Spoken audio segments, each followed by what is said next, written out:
ಮೊದಲನೇದಾಗಿ ಈ ಥರದ ಒಂದು 2 ದಿನಗಳ ಶಿಬಿರವನ್ನು ಸಂಘಟಿಸ್ತಿರೋದಕ್ಕೆ ಸಂಘಟಕರಿಗೆ ಮತ್ತು ತುಮಕೂರು ವಿಶ್ವವಿದ್ಯಾಲಯಕ್ಕೆ ನಾನು ಹೃತ್ಪೂರ್ವಕವಾದಂಥ ಧನ್ಯವಾದಗಳನ್ನ ಹೇಳ್ತೀನಿ. ಇಂಥ ಶಿಬಿರಗಳು ತುಂಬ ಅತ್ಯಗತ್ಯವಾಗಿದೆ. ಈ ನಾಡು ಕಂಡಿರುವಂತಹ ಹಲವಾರು ಪ್ರಮುಖ ಚಳುವಳಿಗಳು, ಅದು ಕಾರ್ಮಿಕ ಚಳುವಳಿ ಇರ್ಬೋದು, ದಲಿತ ಚಳುವಳಿ ಇರ್ಬೋದು, ರೈತ ಚಳುವಳಿ, ಭಾಷಾ ಚಳುವಳಿ, ಈ ಎಲ್ಲ ಚಳುವಳಿಗಳ ಮೂಲ ಬೇರು ಒಂದು ಅರಿವಿನಲ್ಲಿ ಉಂಟಾದಂಥ ಸ್ಫೋಟ. ನಮಗಾಗ್ತಿರೋ ಅನ್ಯಾಯಗಳ ಬಗ್ಗೆ ಅರಿವು ಬಂದಾಗ ಆ ಅರಿವಿನಿಂದ ಆ ಚಳುವಳಿ ಹುಟ್ಟಿತು. ಅಂಬೇಡ್ಕರ್ ಅವರು ಅದೇ ಹೇಳಿದ್ದು, ಶಿಕ್ಷಣ, ಸಂಘಟನೆ, ಹೋರಾಟ. ಶಿಕ್ಷಣ ಅಂದರೆ ಪ್ರಧಾನವಾಗಿ ಅರಿವು. ಇವತ್ತು ಯಾತಕ್ಕೆ ಚಳುವಳಿಗಳಿಲ್ಲ, ಯಾಕೆ ಚಳುವಳಿಯಲ್ಲಿ ನಿರ್ವಾತವಾದಂಥ ಪರಿಸ್ಥಿತಿ ಕರ್ನಾಟಕ ಎದುರಿಸ್ತಿದೆ ಅನ್ನೋ ಪ್ರಶ್ನೆ ಕೇಳಿದಾಗ ನನಗೆ ಹಲವಾರು ಜನ ಕೇಳ್ತಾರೆ. ನನಗೆ ಅತಿ ಮುಖ್ಯವಾದಂಥ ಕಾರಣ ಹೊಳೆಯೋದೇನಪ್ಪ ಅಂದರೆ, ಈ ಬಗ್ಗೆ ಕೂತ್ಕೊಂಡು ಚರ್ಚಿಸಿ ಅರಿವನ್ನು ನಮ್ಮ ಒಳಗಡೆ ಸ್ಫೋಟಿಸ್ಕೊಳ್ಳುವಂಥದ್ದು ಭಾಳ ಕೊರತೆ ಆಗಿದೆ. ಸಾರ್ವಜನಿಕ ಭಾಷೆಗಳು ಮಾಡ್ತೀವಿ, ಒಂದು 10-15 ಜನ ಸ್ಪೀಕರ್ಸ್ಗಳನ್ನ 2-2 ನಿಮಿಷ ಮಾತಾಡೋಕ್ಕೆ ಕಳಿಸ್ತೀವಿ. ಪಾಪ ಅವ್ರು ಏನು ಮಾತಾಡ್ಬೇಕು 5 ನಿಮಿಷದಲ್ಲಿ 10 ನಿಮಿಷದಲ್ಲಿ ಅಂತ ಅವ್ರಿಗೂ ಗೊತ್ತಿರಲ್ಲ. ಇತ್ತೀಚೆಗೆ ಗುಲ್ಬರ್ಗಾ ವಿಶ್ವವಿದ್ಯಾಲಯದಲ್ಲಿ ನನ್ನನ್ನು ಕರೆದಿದ್ರು, 2 ದಿವಸಕ್ಕೆ ಬಂದು ಮಾತಾಡಬೇಕು ಅಂತೇಳಿ. 36 ಗೋಷ್ಠಿಗಳು 2 ದಿವಸದಲ್ಲಿ, ರನ್ನನಿಂದ ಹಿಡಿದು ಸಂವಿಧಾನದ ತನಕ. ಪಾಪ ಕೇಳಿದವ್ರ ತಲೆ ಮೊಸರಾಗ್ದಿರ ಇನ್ನೇನಾಗಬೇಕು. ಮತ್ತು ಒಂದು ಗೋಷ್ಠಿ 1 ಗಂಟೆ ಕಾಲ, ಅದರಲ್ಲಿ 1 ಗಂಟೆನಲ್ಲಿ 4 ಜನ ಮಾತಾಡ್ತಾರೆ. ಒಂದು ಸ್ವಾಗತ, ಒಂದು ವಂದನಾರ್ಪಣೆ, ಒಂದು ನಿರೂಪಣೆ, ಅಲ್ಲಿಗೆ ಮುಗೀತದೆ. ಇಂಥದ್ರಿಂದ ಏನೂ ಪ್ರಯೋಜನ ಇಲ್ಲ.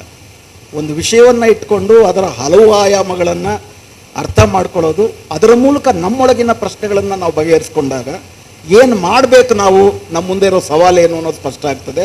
ಆ ಥರ ತುಂಬ ವ್ಯವಧಾನದಿಂದ ಕೂತ್ಕೊಂಡು ಚರ್ಚೆ ಮಾಡಿ ನಮ್ಮ ಬದುಕಿನ ಬಗ್ಗೆ, ನಮ್ಮ ಭವಿಷ್ಯದ ಬಗ್ಗೆ ಇಂಥ ಒಂದು ಶಿಬಿರವನ್ನು ಏರ್ಪಡಿಸಿದ್ದಕ್ಕೆ ಸಂಘಟಕರಿಗೆ ಅಭಿನಂದನೆಗಳು. ಹಾಗೂ ನಿನ್ನೆಯಿಂದ ಕೂತು ಆಸಕ್ತಿಯಿಂದ, ಕುತೂಹಲದಿಂದ ಇನ್ನೊಂದು ದೊಡ್ಡ ವಿಷಯವನ್ನು ಸುಳ್ಳು ಮಾಡ್ತಿದ್ದೀರಿ ನೀವು. ಈ ಕಾಲದ ಯುವ ಜನಾಂಗಕ್ಕೆ ಕ್ಯಾಪ್ಚರ್ ಕೆಪಾಸಿಟಿ ಬರೀ 5 ನಿಮಿಷ. ಟ್ವಿಟರಲ್ಲಿ 150 ಕ್ಯಾರೆಕ್ಟರಿಸ್ಟಿಕ್ ಇರ್ತದೆ, ರೀಲ್ಸ್ 3 ನಿಮಿಷ ಇರುತ್ತೆ. ಅದರಿಂದ ಆಚೆಗೆ ಯಾರೂ ಕೂಡ ಯುವಕರು ಕೂತ್ಕೊಂಡು ಕೇಳಲ್ಲ ಅನ್ನೋದನ್ನು ಕೂಡ ನೀವು ಸುಳ್ಳು ಮಾಡ್ತಿದ್ದೀರಿ. ಸೊ ನಿಮಗೂ ಕೂಡ ತುಂಬ ದೊಡ್ಡ ಅಭಿನಂದನೆಗಳು. ನನ್ನ ಟಾಪಿಕ್ಗೆ ಹೋಗೋಕ್ಕೆ ಮುಂಚೆ ನಿಮಗೆ 2 ಎಚ್ಚರಿಕೆಗಳನ್ನ ನಾನು ಕೊಡ್ತೀನಿ. ಮೊದಲನೇ ಎಚ್ಚರಿಕೆ ಏನಪ್ಪ ಅಂತಂದರೆ, ಇವಾಗ ನಾನು ಏನು ಹೇಳಕ್ಕೆ ಹೋಗ್ತಿದ್ದೀನಿ ಅದನ್ನು ಯಾವುದನ್ನು ನಂಬಬೇಡ್ರಿ. ನಾನು ಹೇಳೋದನ್ನು ಯಾವುದನ್ನು ನಂಬೇಡ್ರಿ. ನಾನು ಹೇಳೋದನ್ನು ನಂಬೇಡ್ರಿ. ವಾಟ್ಸಪ್ಪಲ್ಲಿ ಬರೋದನ್ನು ನಂಬೇಡ್ರಿ. ಸಿದ್ದರಾಮಯ್ಯ ಹೇಳೋದು ನಂಬೇಡ್ರಿ. ನರೇಂದ್ರ ಮೋದಿ ಹೇಳೋದು ನಂಬೇಡ್ರಿ. ಪ್ರಶ್ನೆ ಕೇಳಿ, ಎಲ್ಲವನ್ನೂ ಪ್ರಶ್ನಿಸಿ. ಪ್ರಜಾಪ್ರಭುತ್ವದ ಸಾರ ಏನಪ್ಪ ಅಂದರೆ ಪ್ರಶ್ನೆ ಮಾಡುವುದು. ನಮಗೆ 3000 ವರ್ಷದ ನಾಗರಿಕತೆಯಲ್ಲಿ ಪ್ರಶ್ನೆ ಮಾಡುವ ಹಕ್ಕಿರಲಿಲ್ಲ. ಕರ್ಮ ಸಿದ್ಧಾಂತ, ನಿನ್ನ ಪೂರ್ವ ಜನ್ಮದ ಪಾಪಕರ್ಮ, ಈ ಜನ್ಮದಲ್ಲಿ ಹಿಂಗೆ ಹುಟ್ಟು ಸಾಯ್ಬೇಕಷ್ಟೇ. ಹೆಣ್ಣಾದರೂ ಅಷ್ಟೇ, ದಲಿತ ಆದರೂ ಅಷ್ಟೇ, ಅಬ್ರಾಹ್ಮಣ, ಅವೈದಿಕವಾದಂಥ ಇಡೀ ಬಹುಸಂಖ್ಯಾತ ಜನ ಪ್ರಶ್ನಿಸ್ದಿರ ಕರ್ತವ್ಯ ಮಾತ್ರ ಪಾಲಿಸಬೇಕು. ಹಕ್ಕುಗಳಿಲ್ಲ, ಬರೀ ಕರ್ತವ್ಯ ಪಾಲಿಸ್ಬೇಕು. ಪ್ರಶ್ನಿಸಬಾರ್ದು, ಹೇಳಿದ್ದೆಲ್ಲ ಕೇಳಬೇಕು. ಕನ್ಫರ್ಮಿಸಮ್ ಅಂತಾರೆ. ಪ್ರಜಾಪ್ರಭುತ್ವ ಅಂಥದ್ರಲ್ಲಿ ಹುಟ್ಟಲ್ಲ. ಪ್ರಜಾಪ್ರಭುತ್ವ ಎಲ್ಲವನ್ನೂ ಪ್ರಶ್ನಿಸಬೇಕು. ಅದರಲ್ಲೂ ಮುಖ್ಯವಾಗಿ ಅಧಿಕಾರದಲ್ಲಿರೋರನ್ನ ಮತ್ತು ಅಧಿಕಾರವಾಣಿಯಿಂದ ಮಾತಾಡೋರನ್ನ ಪ್ರಥಮವಾಗಿ ಪ್ರಶ್ನಿಸಬೇಕು. ಆವಾಗ ನಮಗೆ ಬೇರೆ ಬೇರೆ ಅರಿವುಗಳಾಗುತ್ತೆ. ಯಾಕೆ ಇದು ಪ್ರಶ್ನಿಸೋದು ತುಂಬ ಮುಖ್ಯ? ಸೇಬಿನ ಮರದಿಂದ ಹಣ್ಣಾದ ಸೇಬು ಕೆಳಗೆ ಬೀಳುತ್ತೆ. ಅದು ಈ ಭೂಮಿ ಇದ್ದಾಗಲಿಂದ ಇದೆ. ಮೇಲಿರೋ ಸೇಬು ಕೆಳಗೆ ಯಾಕೆ ಬಿತ್ತು ಅಂತ ಪ್ರಶ್ನೆ ಕೇಳಿದ್ದಕ್ಕೆ ನ್ಯೂಟನ್ನು ವಿಜ್ಞಾನ ಬೆಳೀತು. ನಾವಿವತ್ತು ಕಂಪ್ಯೂಟರ್ ಅಂತೆ, ವಿಮಾನ ಅಂತೆ ಏನೇನೋ ಇಟ್ಕೊಂಡಿದ್ದೀವಿ. ಪ್ರಶ್ನಿಸುವುದು ದೇಶದ ಬೆಳವಣಿಗೆಗೂ ಮುಖ್ಯ, ನಿಮ್ಮ ಬೆಳವಣಿಗೆಗೂ ಮುಖ್ಯ. ವಿಜ್ಞಾನದಲ್ಲಿ ಮಾತ್ರ ಅಲ್ಲ, ಸಮಾಜದಲ್ಲಿ ಪ್ರಶ್ನಿಸಿದಾಗ ಮಾತ್ರ ನಮ್ಮ ಬದುಕು ಯಾಕೆ ಹೀಗಿದೆ ಅಂತ ಗೊತ್ತಾಗುತ್ತೆ. ಅಧಿಕಾರದಲ್ಲಿರೋರನ್ನ ಪ್ರಶ್ನಿಸಬೇಕು. ಇಂಥ ಸಭೆಗಳಲ್ಲಿ ಭಾಷಣ ಮಾಡೋರನ್ನ ಪ್ರಶ್ನಿಸಬೇಕು. ನನ್ನನ್ನು ಪ್ರಶ್ನಿಸಬೇಕು. ನನ್ನಂತೆ ಭಾಷಣ ಮಾಡೋರನ್ನ ಪ್ರಶ್ನಿಸಬೇಕು. ಮನೆಯಲ್ಲಿ ಹೆಂಡತಿ ಗಂಡನ ಪ್ರಶ್ನಿಸಬೇಕು. ಮಕ್ಕಳು ಅಪ್ಪ ಅಮ್ಮಂದ್ರನ್ನ ಪ್ರಶ್ನಿಸಬೇಕು. ಕಾಲೇಜಲ್ಲಿ ಟೀಚರ್ಸು ಸ್ಟೂಡೆಂಟ್ಸ್ನ ಪ್ರಶ್ನಿಸಬೇಕು. ಫ್ಯಾಕ್ಟ್ರಿನಲ್ಲಿ ಕಾರ್ಮಿಕರು ಮಾಲೀಕರನ್ನು ಪ್ರಶ್ನಿಸಬೇಕು. ನಾಗರಿಕರು ಸರ್ಕಾರವನ್ನು ಪ್ರಶ್ನಿಸಬೇಕು. ಆದ್ದರಿಂದ ಪ್ರಶ್ನಿಸದೆ ಯಾವುದನ್ನು ಒಪ್ಪಬೇಡಿ, ನಾನು ಹೇಳೋದನ್ನು ಕೂಡ ಒಪ್ಪಬೇಡಿ. ನಿನ್ನೆಯಿಂದ ನೀವು ಸಂವಿಧಾನದಲ್ಲಿ ನಮ್ಮ ಆಶಯಗಳೇನಿತ್ತು, ಸಂವಿಧಾನ ಏನನ್ನ ಬದಲಾವಣೆ ಮಾಡ್ತು ನಮ್ಮ ಬದುಕಿನಲ್ಲಿ ಅಂತ ಪ್ರಾಯಶಃ ಕೂಲಂಕುಷವಾಗಿ ಮಾತಾಡಿದಿರಿ. ನಿನ್ನೆ ನನಗೆ ಮಂಗಳೂರಲ್ಲಿ ಒಂದು ಪುಸ್ತಕದ ಬಿಡುಗಡೆ ಕಾರ್ಯಕ್ರಮ ಇತ್ತು. ಇಲ್ಲಾಂದರೆ ನಾನು ಕೂಡ ಇಡೀ ದಿವಸ ಕೂತಿದ್ದೆ. ಬೆಳಗ್ಗೆ ಬಂದು ಇಲ್ಲಿ ಮಾಡುವ ಭಾಷಣ ಎಲ್ಲ ಕೇಳಿಸ್ಕೋಬೇಕು ಅಂತ ಸೀದಾ ಇಲ್ಲಿಗೆ ಬಂದೇ ಇದ್ದರು. ಇನ್ಫ್ಯಾಕ್ಟ್ ವೆಂಕಟೇಶಯ್ಯ ಅವ್ರ ಭಾಷಣ ಆದಮೇಲೆ ನಾನು ಮಾಡಬೇಕಾಗಿತ್ತು. ಸೊ ಏನಿವೆ ಸ್ನೇಹಿತರೆ, ನಾನು ಮಾತಾಡೋಕ್ಕೆ ಹೊರಟಿರೋವಂಥದ್ದು ನಿನ್ನೆಯಿಂದ ನಾವು ಮಾತಾಡಿರೋವಂಥ ಎಲ್ಲ ವಿಷಯಗಳನ್ನು ಇಟ್ಕೊಂಡು ಕೆಲವು ಇನ್ನೂ ಮೂಲಭೂತ ಪ್ರಶ್ನೆಗಳನ್ನು ಕೇಳಬೇಕಾಗುತ್ತಲ್ವ ಅನ್ನೋದು. ನಿನ್ನೆಯಿಂದ ನಾವು ಮಾತಾಡಿರೋದ್ರಲ್ಲಿ ನಾವು 1947ರಲ್ಲಿ ಸ್ವಾತಂತ್ರ್ಯವನ್ನು ಪಡೆದು 1956 ಜನವರಿ 26ನೇ ತಾರೀಕು ಸಂವಿಧಾನವನ್ನು ನಮಗೆ ನಾವೇ ಅರ್ಪಿಸಿಕೊಂಡಾಗ ಒಂದು ದೊಡ್ಡ ಕ್ರಾಂತಿಯನ್ನು ಮಾಡಿದ್ದೀವಿ. ಆ ಕ್ರಾಂತಿಯನ್ನು ಸಾರಾಂಶದಲ್ಲಿ ಒಂದು ರಾಜಕೀಯ ಕ್ರಾಂತಿ ಅಂತ ಕರೀಬೋದು. ಏನಪ್ಪ ಅಂದರೆ, ಕಳೆದ 3000 ವರ್ಷದ ನಮ್ಮ ನಾಗರಿಕತೆಯಲ್ಲಿ ನಾವೆಲ್ಲರೂ ಸಮಾನರು, ಗಂಡಾದರೂ ಹೆಣ್ಣಾದರೂ, ದಲಿತ ಆದರೂ ಬ್ರಾಹ್ಮಣ ಆದರೂ, ಹಿಂದೂ ಆದರೂ ಮುಸ್ಲಿಂ ಆದರೂ ನಾವೆಲ್ಲರೂ ಸಮಾನರು ಅನ್ನೋ ಸಮಾನತೆಯ ಕಲ್ಪನೆ ನಮ್ಮ ನಾಗರಿಕತೆಯಲ್ಲಿ ಇರಲಿಲ್ಲ, ಅಥವಾ ಪ್ರಧಾನ ನಾಗರಿಕತೆಯಲ್ಲಿ ಇರಲಿಲ್ಲ. ಅದನ್ನು ಆ ಒಂದು ನಾವೆಲ್ಲರೂ ಸರಿಸಮ ಅಲ್ಲ, ನಾವು ಅಸಮಾನರು ಅಂತ ಪ್ರಧಾನವಾಗಿ ಏನು ಬೋಧಿಸ್ತಿತ್ತು, ಅದರ ವಿರುದ್ಧವೇ ಬುದ್ಧ, ಬಸವಣ್ಣ ಇವರ ಕ್ರಾಂತಿಗಳೆಲ್ಲವೂ ಕೂಡ ನಡೆದದ್ದು. ನಾವು ಸಮಾನರು. ಯಾಕಂದರೆ ನಿಮ್ಮೆಲ್ಲರಿಗೂ ಕೂಡ ಗೊತ್ತಿದೆ, ಬೆಂಗಳೂರಿನ ಆಟೋಗಳಲ್ಲೂ ತುಮಕೂರು ಆಟೋಗಳಲ್ಲೂ ಹಿಂದೆ ಬರೆದಿರ್ತಾರೆ, ಹುಟ್ಟು ಉಚಿತ. ಅದರ ನಡುವೆ ಇನ್ನೊಂದಿತ್ತು, ಬಿಟ್ಬಿಟ್ರಿ. ಏನದು? ಹುಟ್ಟು ಉಚಿತ, ಸಾವು ಖಚಿತ, ಪ್ರೀತಿ ಶಾಶ್ವತ. ಹುಟ್ಟು ಉಚಿತ ಅಪ್ಲಿಕೇಶನ್ ಹಾಕೊಂಡು ನಾವು ಹುಟ್ಟಿಲ್ಲ, ನಮ್ಗೆ ಇಚ್ಛೆ ಇಲ್ದಿರ ಬಂದಿದೆ ಹುಟ್ಟು. ಅಪ್ಲಿಕೇಶನ್ ಹಾಕ್ಕೊಂಡು ಹುಟ್ಟೋ ಅಂಥ ಸಾಧ್ಯತೆ ಏನಾದರೂ ನಮಗಿದ್ದಿದ್ರೆ ಆದಾನಿ ಅಂಬಾನಿ ಮಕ್ಕಳಾಗಿರ್ತೀವಿ ಎಲ್ಲರೂ ಕೂಡ. ಅಂಬಾನಿ ಮಗನ ಮದುವೆಗೆ ಎಷ್ಟಂತೆ ಖರ್ಚಾಗಿದ್ದು? 5,000 ಕೋಟಿ ರೂಪಾಯಿ. ಎಷ್ಟು? ಇಡೀ ಭಾರತದ ಅಂಗನವಾಡಿಗಳಲ್ಲಿ ಓದುವ ಮಕ್ಕಳಿಗೆ ಪ್ರೋಟೀನ್ ಅಂತ ಅಂದ್ಬಿಟ್ಟು ಏನು ಆಹಾರ ಕೊಡ್ತಾರೆ, ಅದರ 5 ವರ್ಷದ ಬಜೆಟ್ ಅದು ಒಂದು ಮದುವೆ ಖರ್ಚಾಗಿದೆ. ಅವನಿಗೆ ವಾಚ್ ಕಟ್ಕೊಂಡಂತೆ, ವಾಚ್ ಗಿಫ್ಟ್ ಬಂತಂತೆ, 2 ಕೋಟಿ ರೂಪಾಯಿ ವಾಚ್. 150 ರೂಪಾಯಿಗೂ ವಾಚ್ ಸಿಗುತ್ತೆ. ನಿಮ್ಮ ವಾಚಲ್ಲಿ ಎಷ್ಟು ಟೈಮ್? ಈಗ ಎಷ್ಟು ಟೈಮ್? 12 ಗಂಟೆನಾ? 150 ರೂಪಾಯಿ ವಾಚ್ ತೊಗೊಂಡಿದ್ದೀನಿ ಅಂತ 12 ಗಂಟೆ ತೋರಿಸ್ತೀವಿ. 2 ಕೋಟಿ ರೂಪಾಯಿ ವಾಚು ಅಂತ ಅದು 1 ಗಂಟೆ ತೋರಿಸ್ಬಿಟ್ರೆ ವಾಚ್ ಕೆಟ್ಟಿದೆ ಅಂತ ಅರ್ಥ. ಗೊತ್ತಲ್ಲ? ವಾಚ್ ಕೆಟ್ಟಿದೆ ಅಂತ ಅರ್ಥ. ನಮ್ಮ ಕಡೆ ಗಾದೆ ಮಾತಿದೆ, ನಿಮ್ಮ ಕಡೆನೂ ಇದೆಯೇನು, ಮುತ್ತೆಚ್ಚಾದ್ರೆ ಎಲ್ಲೆಲ್ಲೋ ಪೋಣಿಸ್ಕೊಂಡ್ರು ಅಂತ ಗಾದೆ ಮಾತಿದೆ ನಮ್ಮ ಕಡೆ. ವಿಷಯ ಏನಪ್ಪ ಅಂತಂದರೆ, ವಾಪಸ್ ಅಲ್ಲಿಗೆ ಬರುವುದಾದರೆ, ಸಮಾನತೆ ನಮ್ಮ ನರ ಧಮನಿಗಳಲ್ಲಿ ಯಾವತ್ತೂ ಇರಲಿಲ್ಲ. ಫಸ್ಟ್ ಟೈಮ್ ನಾವು ರಾಜಕೀಯವಾಗಿ ಸಮಾನರು ಅಂತ ಸಂವಿಧಾನ ಘೋಷಣೆ ಮಾಡ್ತು. ಹುಟ್ಟಿನ ಆಕಸ್ಮಿಕದಿಂದ ನಾವೇನು ಹುಟ್ಟಿದ್ದೀವಿ, ಇದು ನನ್ನ ಬದುಕನ್ನು ಸಾವನ್ನು ನಿರ್ಧರಿಸಬಾರ್ದು. ಹೀಗೆ ನಾನು ಹುಟ್ಟಿದ್ದೀನಿ ಅನ್ನೋ ಕಾರಣಕ್ಕಾಗಿ ನಾನೇನು ತಿನ್ನಬೇಕು, ಏನು ತಿನ್ನಬಾರ್ದು, ಏನು ಕೆಲಸ ಮಾಡಬೇಕು, ಏನು ಕೆಲಸ ಮಾಡಬಾರ್ದು, ಯಾರ ಸೇವೆಯನ್ನೇ ಮಾಡ್ತಿರಬೇಕು, ಮತ್ತು ಸತ್ರ ನಾನು ಹೂಳಬೇಕು ಅಥವಾ ನನ್ನನ್ನು ಸುಡಬೇಕು, ಇವೆಲ್ಲವೂ ಹುಟ್ಟಿನ ಆಕಸ್ಮಿಕ ನಿರ್ಧಾರ ಮಾಡಬಾರ್ದು. ಹುಟ್ಟು ನನ್ನ ಭವಿಷ್ಯವನ್ನು ನಿರ್ಧರಿಸಬಾರ್ದು ಅನ್ನುವಂಥದ್ದು ನಮ್ಮ ಸಂವಿಧಾನದ ಮೂಲ ಸತ್ವ. ಹುಟ್ಟಿನಿಂದ ನಾವೆಲ್ಲರೂ ಸಮಾನರು. Article 14, article 15, article 16, article 21, article 25, 26, article 19, ಇವೆಲ್ಲ ಏನು ನಾವು ಚರ್ಚೆ ಮಾಡ್ತಿದ್ದೀವಿ, ಇವೆಲ್ಲವೂ ಕೂಡ ನಾಗರಿಕರಾಗಿ ನಾವೆಲ್ಲರೂ ಸಮಾನರು ಅಂತ ಹೇಳುತ್ತೆ. ಇದು ಬಹುದೊಡ್ಡ ಕ್ರಾಂತಿ ನಮ್ಮ ನಾಗರಿಕತೆಯಲ್ಲಿ. ಅಸಮಾನತೆಯೇ ಉಸಿರಾಡ್ತಿದ್ದಂಥ ಈ ದೇಶಕ್ಕೆ ನಾವೆಲ್ಲರೂ ಸಮಾನರು, ಗಂಡು ಹೆಣ್ಣು ಸಮಾನರು, ಜಾತಿಗಳಿಲ್ಲ, ಜಾತಿಯನ್ನು ಆಧರಿಸಿ ನೀವು ತಾರತಮ್ಯ ಮಾಡುವ ಹಾಗಿಲ್ಲ ಅಂತೆಲ್ಲ ಹೇಳುವಂಥದ್ದು ಒಂದು ದೊಡ್ಡ ಆಶಯ. ಆದರೆ ಪ್ರಶ್ನೆ ಏನಪ್ಪ ಅಂದರೆ, ಈ ರಾಜಕೀಯ ಕ್ರಾಂತಿ ಉಳಿದ ಎಲ್ಲ ಆಶಯಗಳನ್ನು ಬದಲಾಯಿಸೋದು.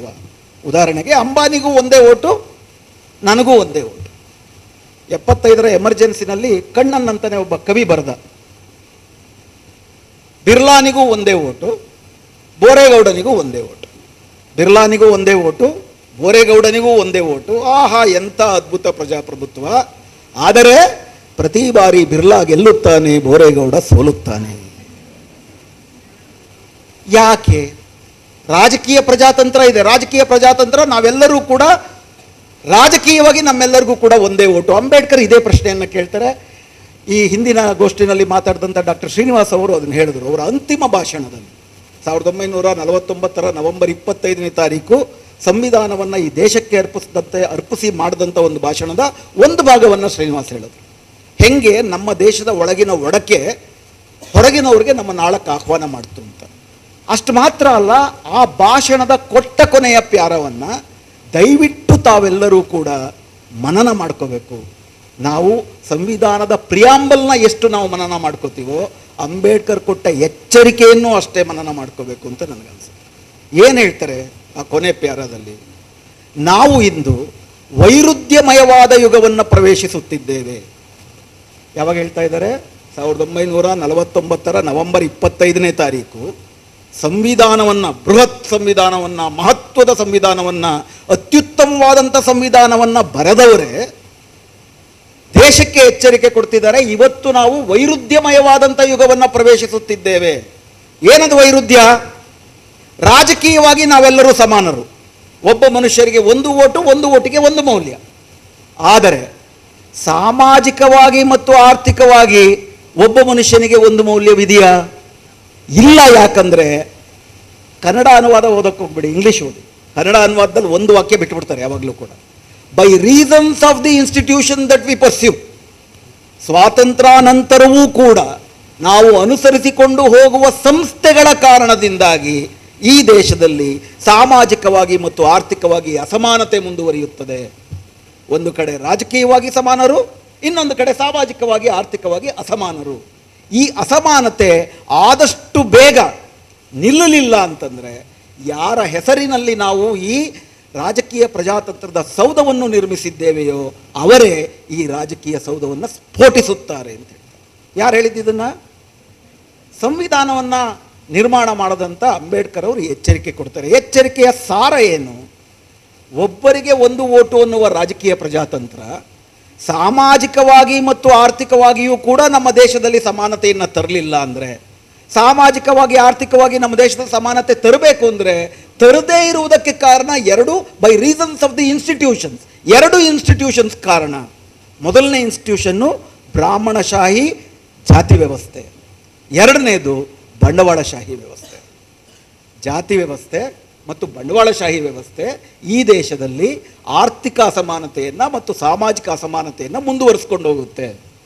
ಹೀಗಾಗಿ ಯಾವ ರಾಜಕೀಯ ಪ್ರಜಾತಂತ್ರವನ್ನು ನಾವು ಜಾರಿ ಮಾಡ್ತಿದ್ದೀವಿ, ಈ ರಾಜಕೀಯ ಪ್ರಜಾತಂತ್ರ ಈ ಎರಡು ವ್ಯವಸ್ಥೆಗಳನ್ನು ನಾಶ ಮಾಡಿ ಜಾತಿ ವ್ಯವಸ್ಥೆಯ ಬದಲಿಗೆ ಜಾತಿ ನಿರ್ನಾಮವಾಗುವಂತಹ ಜಾತಿರಹಿತ ಸರ್ವಸಮಾನ ವ್ಯವಸ್ಥೆ, ಬಂಡವಾಳಶಾಹಿ ವ್ಯವಸ್ಥೆಯ ಬದಲಾಗಿ ಪ್ರಬುದ್ಧ ಸಮಾಜವಾದಿ ವ್ಯವಸ್ಥೆ, ಇದು ಅಂಬೇಡ್ಕರ್ ಅವರ ನಿಜವಾದ ಕನಸಾಗಿತ್ತು.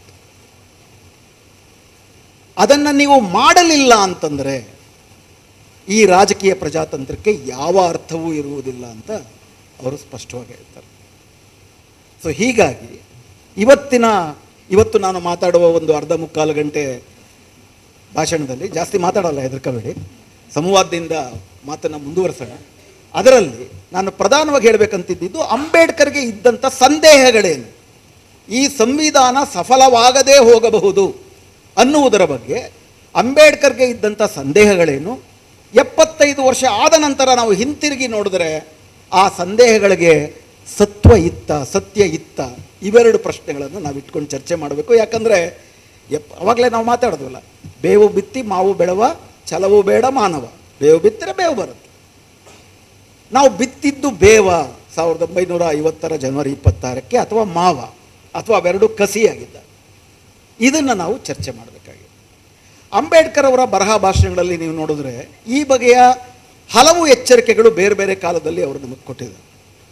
ಮೊದಲನೇದು, ಆ ಸಂವಿಧಾನ ಸಭೆಯಲ್ಲಿ ಅವರು ಮಾಡಿದಂಥ ಭಾಷಣದನ್ನು ನೀವು ನೋಡೋದಾದರೆ ಅದರಲ್ಲಿ ಈ ಸಂವಿಧಾನ, ಈ ಪ್ರಜಾತಂತ್ರ ವಿಫಲ ಆಗುವುದಕ್ಕೆ ಸಾಧ್ಯತೆಗಳಲ್ಲಿ ಒಂದು ಪ್ರಧಾನವಾದದ್ದು ಈ ರಾಜಕೀಯ ಪ್ರಜಾತಂತ್ರ ಜಾತಿ ವಿನಾಶ ಮತ್ತು ಬಂಡವಾಳಶಾಹಿ ವಿನಾಶಕ್ಕೆ ಪೂರಕವಾಗಬೇಕು.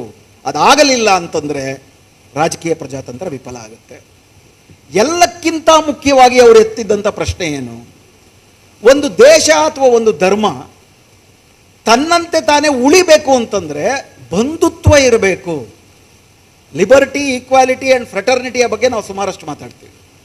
ಸ್ವಾತಂತ್ರ್ಯ, ಸಮಾನತೆ ಮತ್ತು ಭ್ರಾತೃತ್ವ, ಈ ಮೂರು ಅಂಶಗಳ ಬಗ್ಗೆ ನಾವು ಸುಮಾರಷ್ಟು ಮಾತಾಡ್ತೀವಿ. ಈ ಸಮಾನತೆ, ಸ್ವಾತಂತ್ರ್ಯ ಮತ್ತು ಭ್ರಾತೃತ್ವ, ಈ ಮೂರು ಅಂಶಗಳ ನಡುವಿನ ಒಳ ಸಂಬಂಧಗಳೇ, ಈ ಒಳ ಸಂಬಂಧಗಳ ಸ್ವರೂಪವೇ ಲಿಬರ್ಟಿ, ಈಕ್ವಾಲಿಟಿ ಆ್ಯಂಡ್ ಫ್ರೆಟರ್ನಿಟಿ. ಸ್ವಾತಂತ್ರ್ಯ, ಸಮಾನತೆ ಮತ್ತು ಭ್ರಾತೃತ್ವ ಈ ಮೂರರ ನಡುವಿನ ಸಂಬಂಧಗಳೇ. ಒಂದನ್ನು ಬಿಟ್ಟರೆ ಒಂದಿರುತ್ತಾ? ಅಂಬೇಡ್ಕರ್ ಅವರು, ನಾವು ಅದನ್ನೆಲ್ಲ ಅರ್ಥ ಮಾಡ್ಕೊಳ್ಬೇಕು ಅಂತಂದರೆ ನಮ್ಮ ಸಂವಿಧಾನ ರಚನೆಯಾದಂಥ ಪ್ರಕ್ರಿಯೆ ನಾವು ಗಂಭೀರವಾಗಿ ಅರ್ಥ ಮಾಡ್ಕೋಬೇಕು. ಯಾಕಂತಂದರೆ ಅದರಲ್ಲಿ ಎರಡು ಸಮಸ್ಯೆಗಳಿವೆ. ಒಂದು, ಇತ್ತೀಚಿನ ದಿನಗಳಲ್ಲಿ ನಾವೇ ನಿಜವಾದ ಅಂಬೇಡ್ಕರ್ ವಾದಿಗಳು ಅಂತ ಹೇಳುವಂತಹ ಬಲಪಂಥೀಯರು, ಸಂಘ ಪರಿವಾರದವರು ಒಂದು ಕಡೆ ಅಂಬೇಡ್ಕರ್ ಅವರ ಸಂವಿಧಾನ ಅಂತಲೂ ಹೇಳ್ತಾರೆ, ಇನ್ನೊಂದು ಕಡೆ ಅದೇ ಸಂಘ ಪರಿವಾರದ ಬುದ್ಧಿಜೀವಿಗಳು ಬರೀ ಅಂಬೇಡ್ಕರ್ ಏನು ಬರೆದಿಲ್ಲಪ್ಪ ಸಂವಿಧಾನವನ್ನು, BN ರಾವ್ ಅಂತ ಇದ್ದರು, ಅವ್ರು ಬರ್ಕೊಟ್ಟಿದ್ದು ಸಂವಿಧಾನವನ್ನು ಅಂತಲೂ ಪ್ರಚಾರ ಮಾಡ್ತಾರೆ. ಹಾಗೂ ಇನ್ನೊಂದು ಕಡೆ ಅಂಬೇಡ್ಕರ್ ಅವರ ಕೊಟ್ಟ ಎಚ್ಚರಿಕೆಗಳ ಎಲ್ಲವನ್ನೂ ಮರೆತು ಎಲ್ಲವೂ ಸಂವಿಧಾನದಲ್ಲಿ ಇದೆ, ಅಂಬೇಡ್ಕರ್ಗೆ ಏನು ನಮಗೆ ಎಚ್ಚರಿಕೆ ಕೊಟ್ಟರು ಅದನ್ನು ಮರೆತೇ ಹೋಗ್ಬಿಡುವಂಥ ಸಂದರ್ಭ ಇದೆ. ಸತ್ಯ ಇವೆರಡರ ನಡುವೆ ಇದೆ. ಅದನ್ನು ಸ್ವಲ್ಪ ನಾವು ಅರ್ಥ ಮಾಡ್ಕೋಬೇಕಾಗುತ್ತೆ. ನಮ್ಮ ದೇಶದಲ್ಲಿ ಸಂವಿಧಾನ ಅಂದರೆ ನಿಮಗೆ ಗೊತ್ತಿದೆ, ಒಂದು ಜವಾಬ್ದಾರಿಯುತವಾದಂಥ ನಮಗೆ ನಾವು ಹೆಂಗೆ ಬದುಕ್ತೀವಿ, ಹೆಂಗೆ ನಮ್ಮ ಆಳ್ವಿಕೆಯನ್ನು ಮಾಡ್ಕೊಳ್ತೀವಿ, ಹೆಂಗೆ ನಮ್ಮ ದೇಶ ಮತ್ತು ಸಮಾಜವನ್ನು ನಾವು ಕಟ್ಕೊಳ್ತೀವಿ ಎನ್ನುವಂತಹ ಒಂದು ಘೋಷಣೆ ನಮಗೆ ನಾವೇ ಅರ್ಪಿಸಿಕೊಳ್ಳುವುದರ ಅರ್ಥ ಅದೇನೆ. ಯಾವ ರೀತಿ ನಾವು ಇರಬೇಕು ಅಂತ ಹೇಳ್ಬೇಕಾದ್ರೆ ಅದಕ್ಕೊಂದು ಪ್ರಕ್ರಿಯೆ ಇದೆ. 1909ರಲ್ಲಿ ಮಾರ್ಲೆಮೆಂಟೋ ಸುಧಾರಣೆ, ಅದಾದಮೇಲೆ ಮಾಂಟೆಗು ಚೆಮ್ಸ್ಫೋರ್ಡ್ ಸುಧಾರಣೆ, ಅದಾದಮೇಲೆ ಸೈಮನ್ ಕಮಿಷನ್ನು, ಅದಾದಮೇಲೆ ರೌಂಡ್ ಟೇಬಲ್ ಕಾನ್ಫರೆನ್ಸು, ಅದಾದಮೇಲೆ 35ರಲ್ಲಿ ಗೌರ್ಮೆಂಟ್ ಆಫ್ ಇಂಡಿಯಾ ಆ್ಯಕ್ಟು, 1937ರಲ್ಲಿ ನಡೆದ ಮೊದಲ ಚುನಾವಣೆ, ಇವೆಲ್ಲವೂ ಕೂಡ ನಮ್ಮ ಸಂವಿಧಾನಕ್ಕೆ ಒಂದು ಪೂರ್ವ ಪೀಠಿಕೆ. ಈ ಸಂವಿಧಾನ ಅಂದರೆ ನಮ್ಮನ್ನು ನಾವು ಆಡಳಿತ ಮಾಡ್ಕೊಳ್ಳೋದು ಹೇಗೆ? ಯಾಕಂದರೆ ಎಲ್ಲರಿಗೂ ಒಂದೇ ಕಾನೂನು ಅನ್ನೋದು ನಮ್ಮ ದೇಶದಲ್ಲಿ ಇಲ್ಲ. ಜಾತಿಗಳೇ ನಮ್ಮ ದೇಶದಲ್ಲಿ ಸಂವಿಧಾನವೂ ಆಗಿದ್ದವು, ಕಾನೂನು ಕೂಡ ಆಗಿದ್ದವು. ಒಂದೊಂದು ಜಾತಿಗೆ ಒಂದೊಂದು ಕಾನೂನು, ಎಲ್ಲ ಜಾತಿನಲ್ಲಿರೋ ಹೆಣ್ಮಕ್ಳಿಗೆ ಒಂದೇ ಕಾನೂನು. ಸೊ ಯಾವ್ಯಾವ ಜಾತಿ ಏನೇನು ವೃತ್ತಿ ಮಾಡಬೇಕು ಅನ್ನೋವಂಥ ಸಂದರ್ಭ ಇದ್ದಾಗ ಎಲ್ಲರಿಗೂ ಕೂಡ ಒಂದು ಪಬ್ಲಿಕ್ ಅನ್ನುವಂಥದ್ದು, ಸಾರ್ವಜನಿಕ ಅಂತ ನಾವು ಹೇಳ್ತೀವಲ್ಲ, ನಮ್ಮ ದೇಶದಲ್ಲಿ ಸಾರ್ವಜನಿಕ ಅಂತ ಇರಲಿಲ್ಲ, ಜಾತಿಗಳಿವೆ. ಸರ್ವ ಜನರನ್ನು ಕೂಡ ಒಳಗೊಂಡಂಥ ಒಂದು ಸಾರ್ವಜನಿಕ ಪಬ್ಲಿಕ್ ಕಾನ್ಷಿಯಸ್ನೆಸ್, ಪಬ್ಲಿಕ್ ಪ್ರಾಪರ್ಟಿ. ಈ ಪಬ್ಲಿಕ್ ಅನ್ನೋದು ಸೃಷ್ಟಿಯಾದದ್ದು ಬ್ರಿಟಿಷರು ನಮ್ಮಲ್ಲಿ ಪರಿಚಯಿಸಿದಂಥ ಕೆಲವು ವಿಧಾನಗಳ ಮೂಲಕ ಮತ್ತು ವಿಶೇಷವಾಗಿ ಸ್ವಾತಂತ್ರ್ಯ ಹೋರಾಟದ ಮೂಲಕ. ಜಾತಿ, ಧರ್ಮ, ಲಿಂಗವಾದ ಆಚೆ ನಾವೆಲ್ಲರೂ ಕೂಡ ಒಂದು ಅನ್ನುವ ಒಂದು ಭಾವನೆ ಹುಟ್ಟುವುದರ ಮೂಲಕ. ಆದರೆ ಇವೆಲ್ಲವನ್ನೂ ಸುಳ್ಳು ಮಾಡುವಂತಹ ಹಲವಾರು ಸಂಸ್ಥೆಗಳು ನಮ್ಮಲ್ಲಿದ್ದವು. ಧರ್ಮ, ಜಾತಿ ಇವೆಲ್ಲವೂ ಕೂಡ ವಾಸ್ತವಗಳಾಗಿತ್ತು.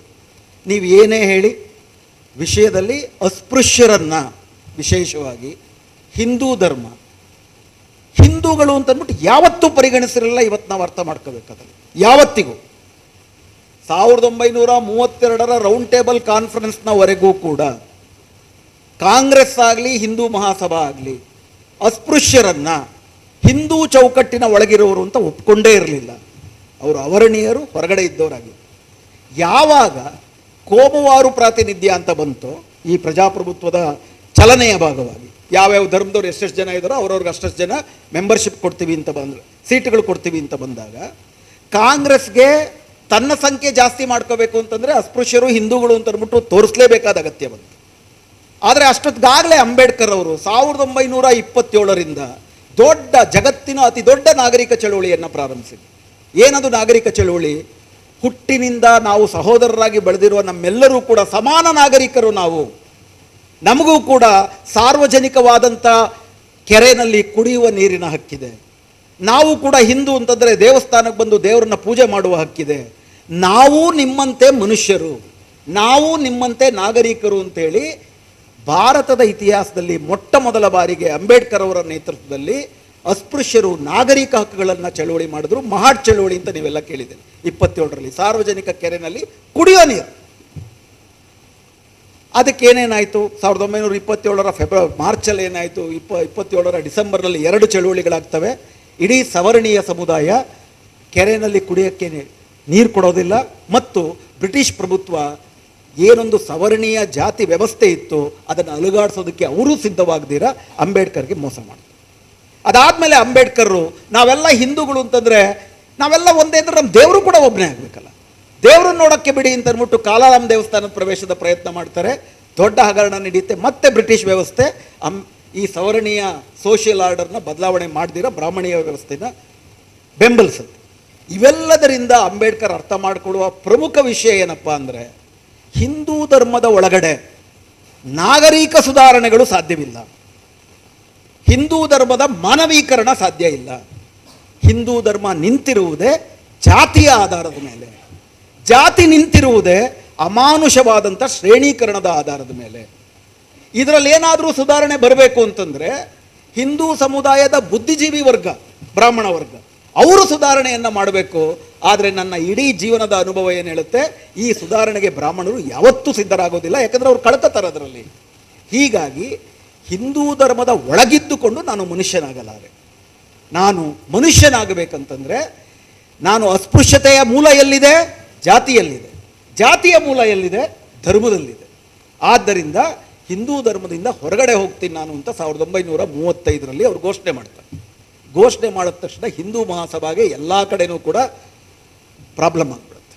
ಅಂದರೆ ಇವರು ಚೌಕಟ್ಟಲ್ಲಿ ಇದ್ದರೆ ಈ ವರ್ಣ ವ್ಯವಸ್ಥೆಯನ್ನು, ಜಾತಿ ವ್ಯವಸ್ಥೆನ ಉಳಿಸ್ಕೊಂಡ್ರೆ ಹಿಂದುತ್ವ ಉಳಿಯೋದಕ್ಕೆ ಸಾಧ್ಯ ಅಂತೇಳಿ ಅವರು ಕೂಡ ಅಂಬೇಡ್ಕರ್ನ ಪುಸ್ಲಾಯಿಸೋದಕ್ಕೆ ಶುರು ಮಾಡ್ತಾರೆ.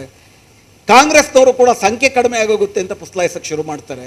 ಆದರೆ ಅಂಬೇಡ್ಕರ್ ಅವರು ನಾವು ಅಸ್ಪೃಶ್ಯರು, ಹಿಂದೂ ಧರ್ಮದ ಭಾಗ ಅಲ್ಲ, ಯಾವ ರೀತಿ ನೀವು ಸಿಖ್ಖರಿಗೆ, ಮುಸ್ಲಿಮರಿಗೆ, ಕ್ರಿಶ್ಚಿಯನ್ನರಿಗೆ ಪ್ರತ್ಯೇಕ ಕೋಮುವಾರು ಪ್ರಾತಿನಿಧ್ಯ ಕೊಟ್ಟಿದ್ದೀರೋ ನಮ್ಮನ್ನು ಕೂಡ ಪ್ರತ್ಯೇಕ ಕೋಮು ಅಂತಲೇ ಪರಿಭಾವಿಸಿ ಸ್ವಾಯತ್ತವಾದಂಥ ಸ್ವತಂತ್ರ ದಲಿತತ್ವಕ್ಕೆ ಅವಕಾಶ ಮಾಡಿಕೊಡಿ ಅಂತ ಕೇಳ್ತಾರೆ. ಯಾಕಂದರೆ ಜಾಯಿಂಟ್ ಎಲೆಕ್ಟ್ರೇಟ್ ಆಯಿತು ಅಂದರೆ ಸವರ್ಣೀಯರು ದಲಿತರು ಇಬ್ಬರು ಒಟ್ಟಿಗೆ ಓಟ್ ಹಾಕಬೇಕು ಅಂತ ಬಂದರೆ ಎಲ್ಲೂ ಕೂಡ ದಲಿತರು ಬಹುಸಂಖ್ಯಾತರಲ್ಲ.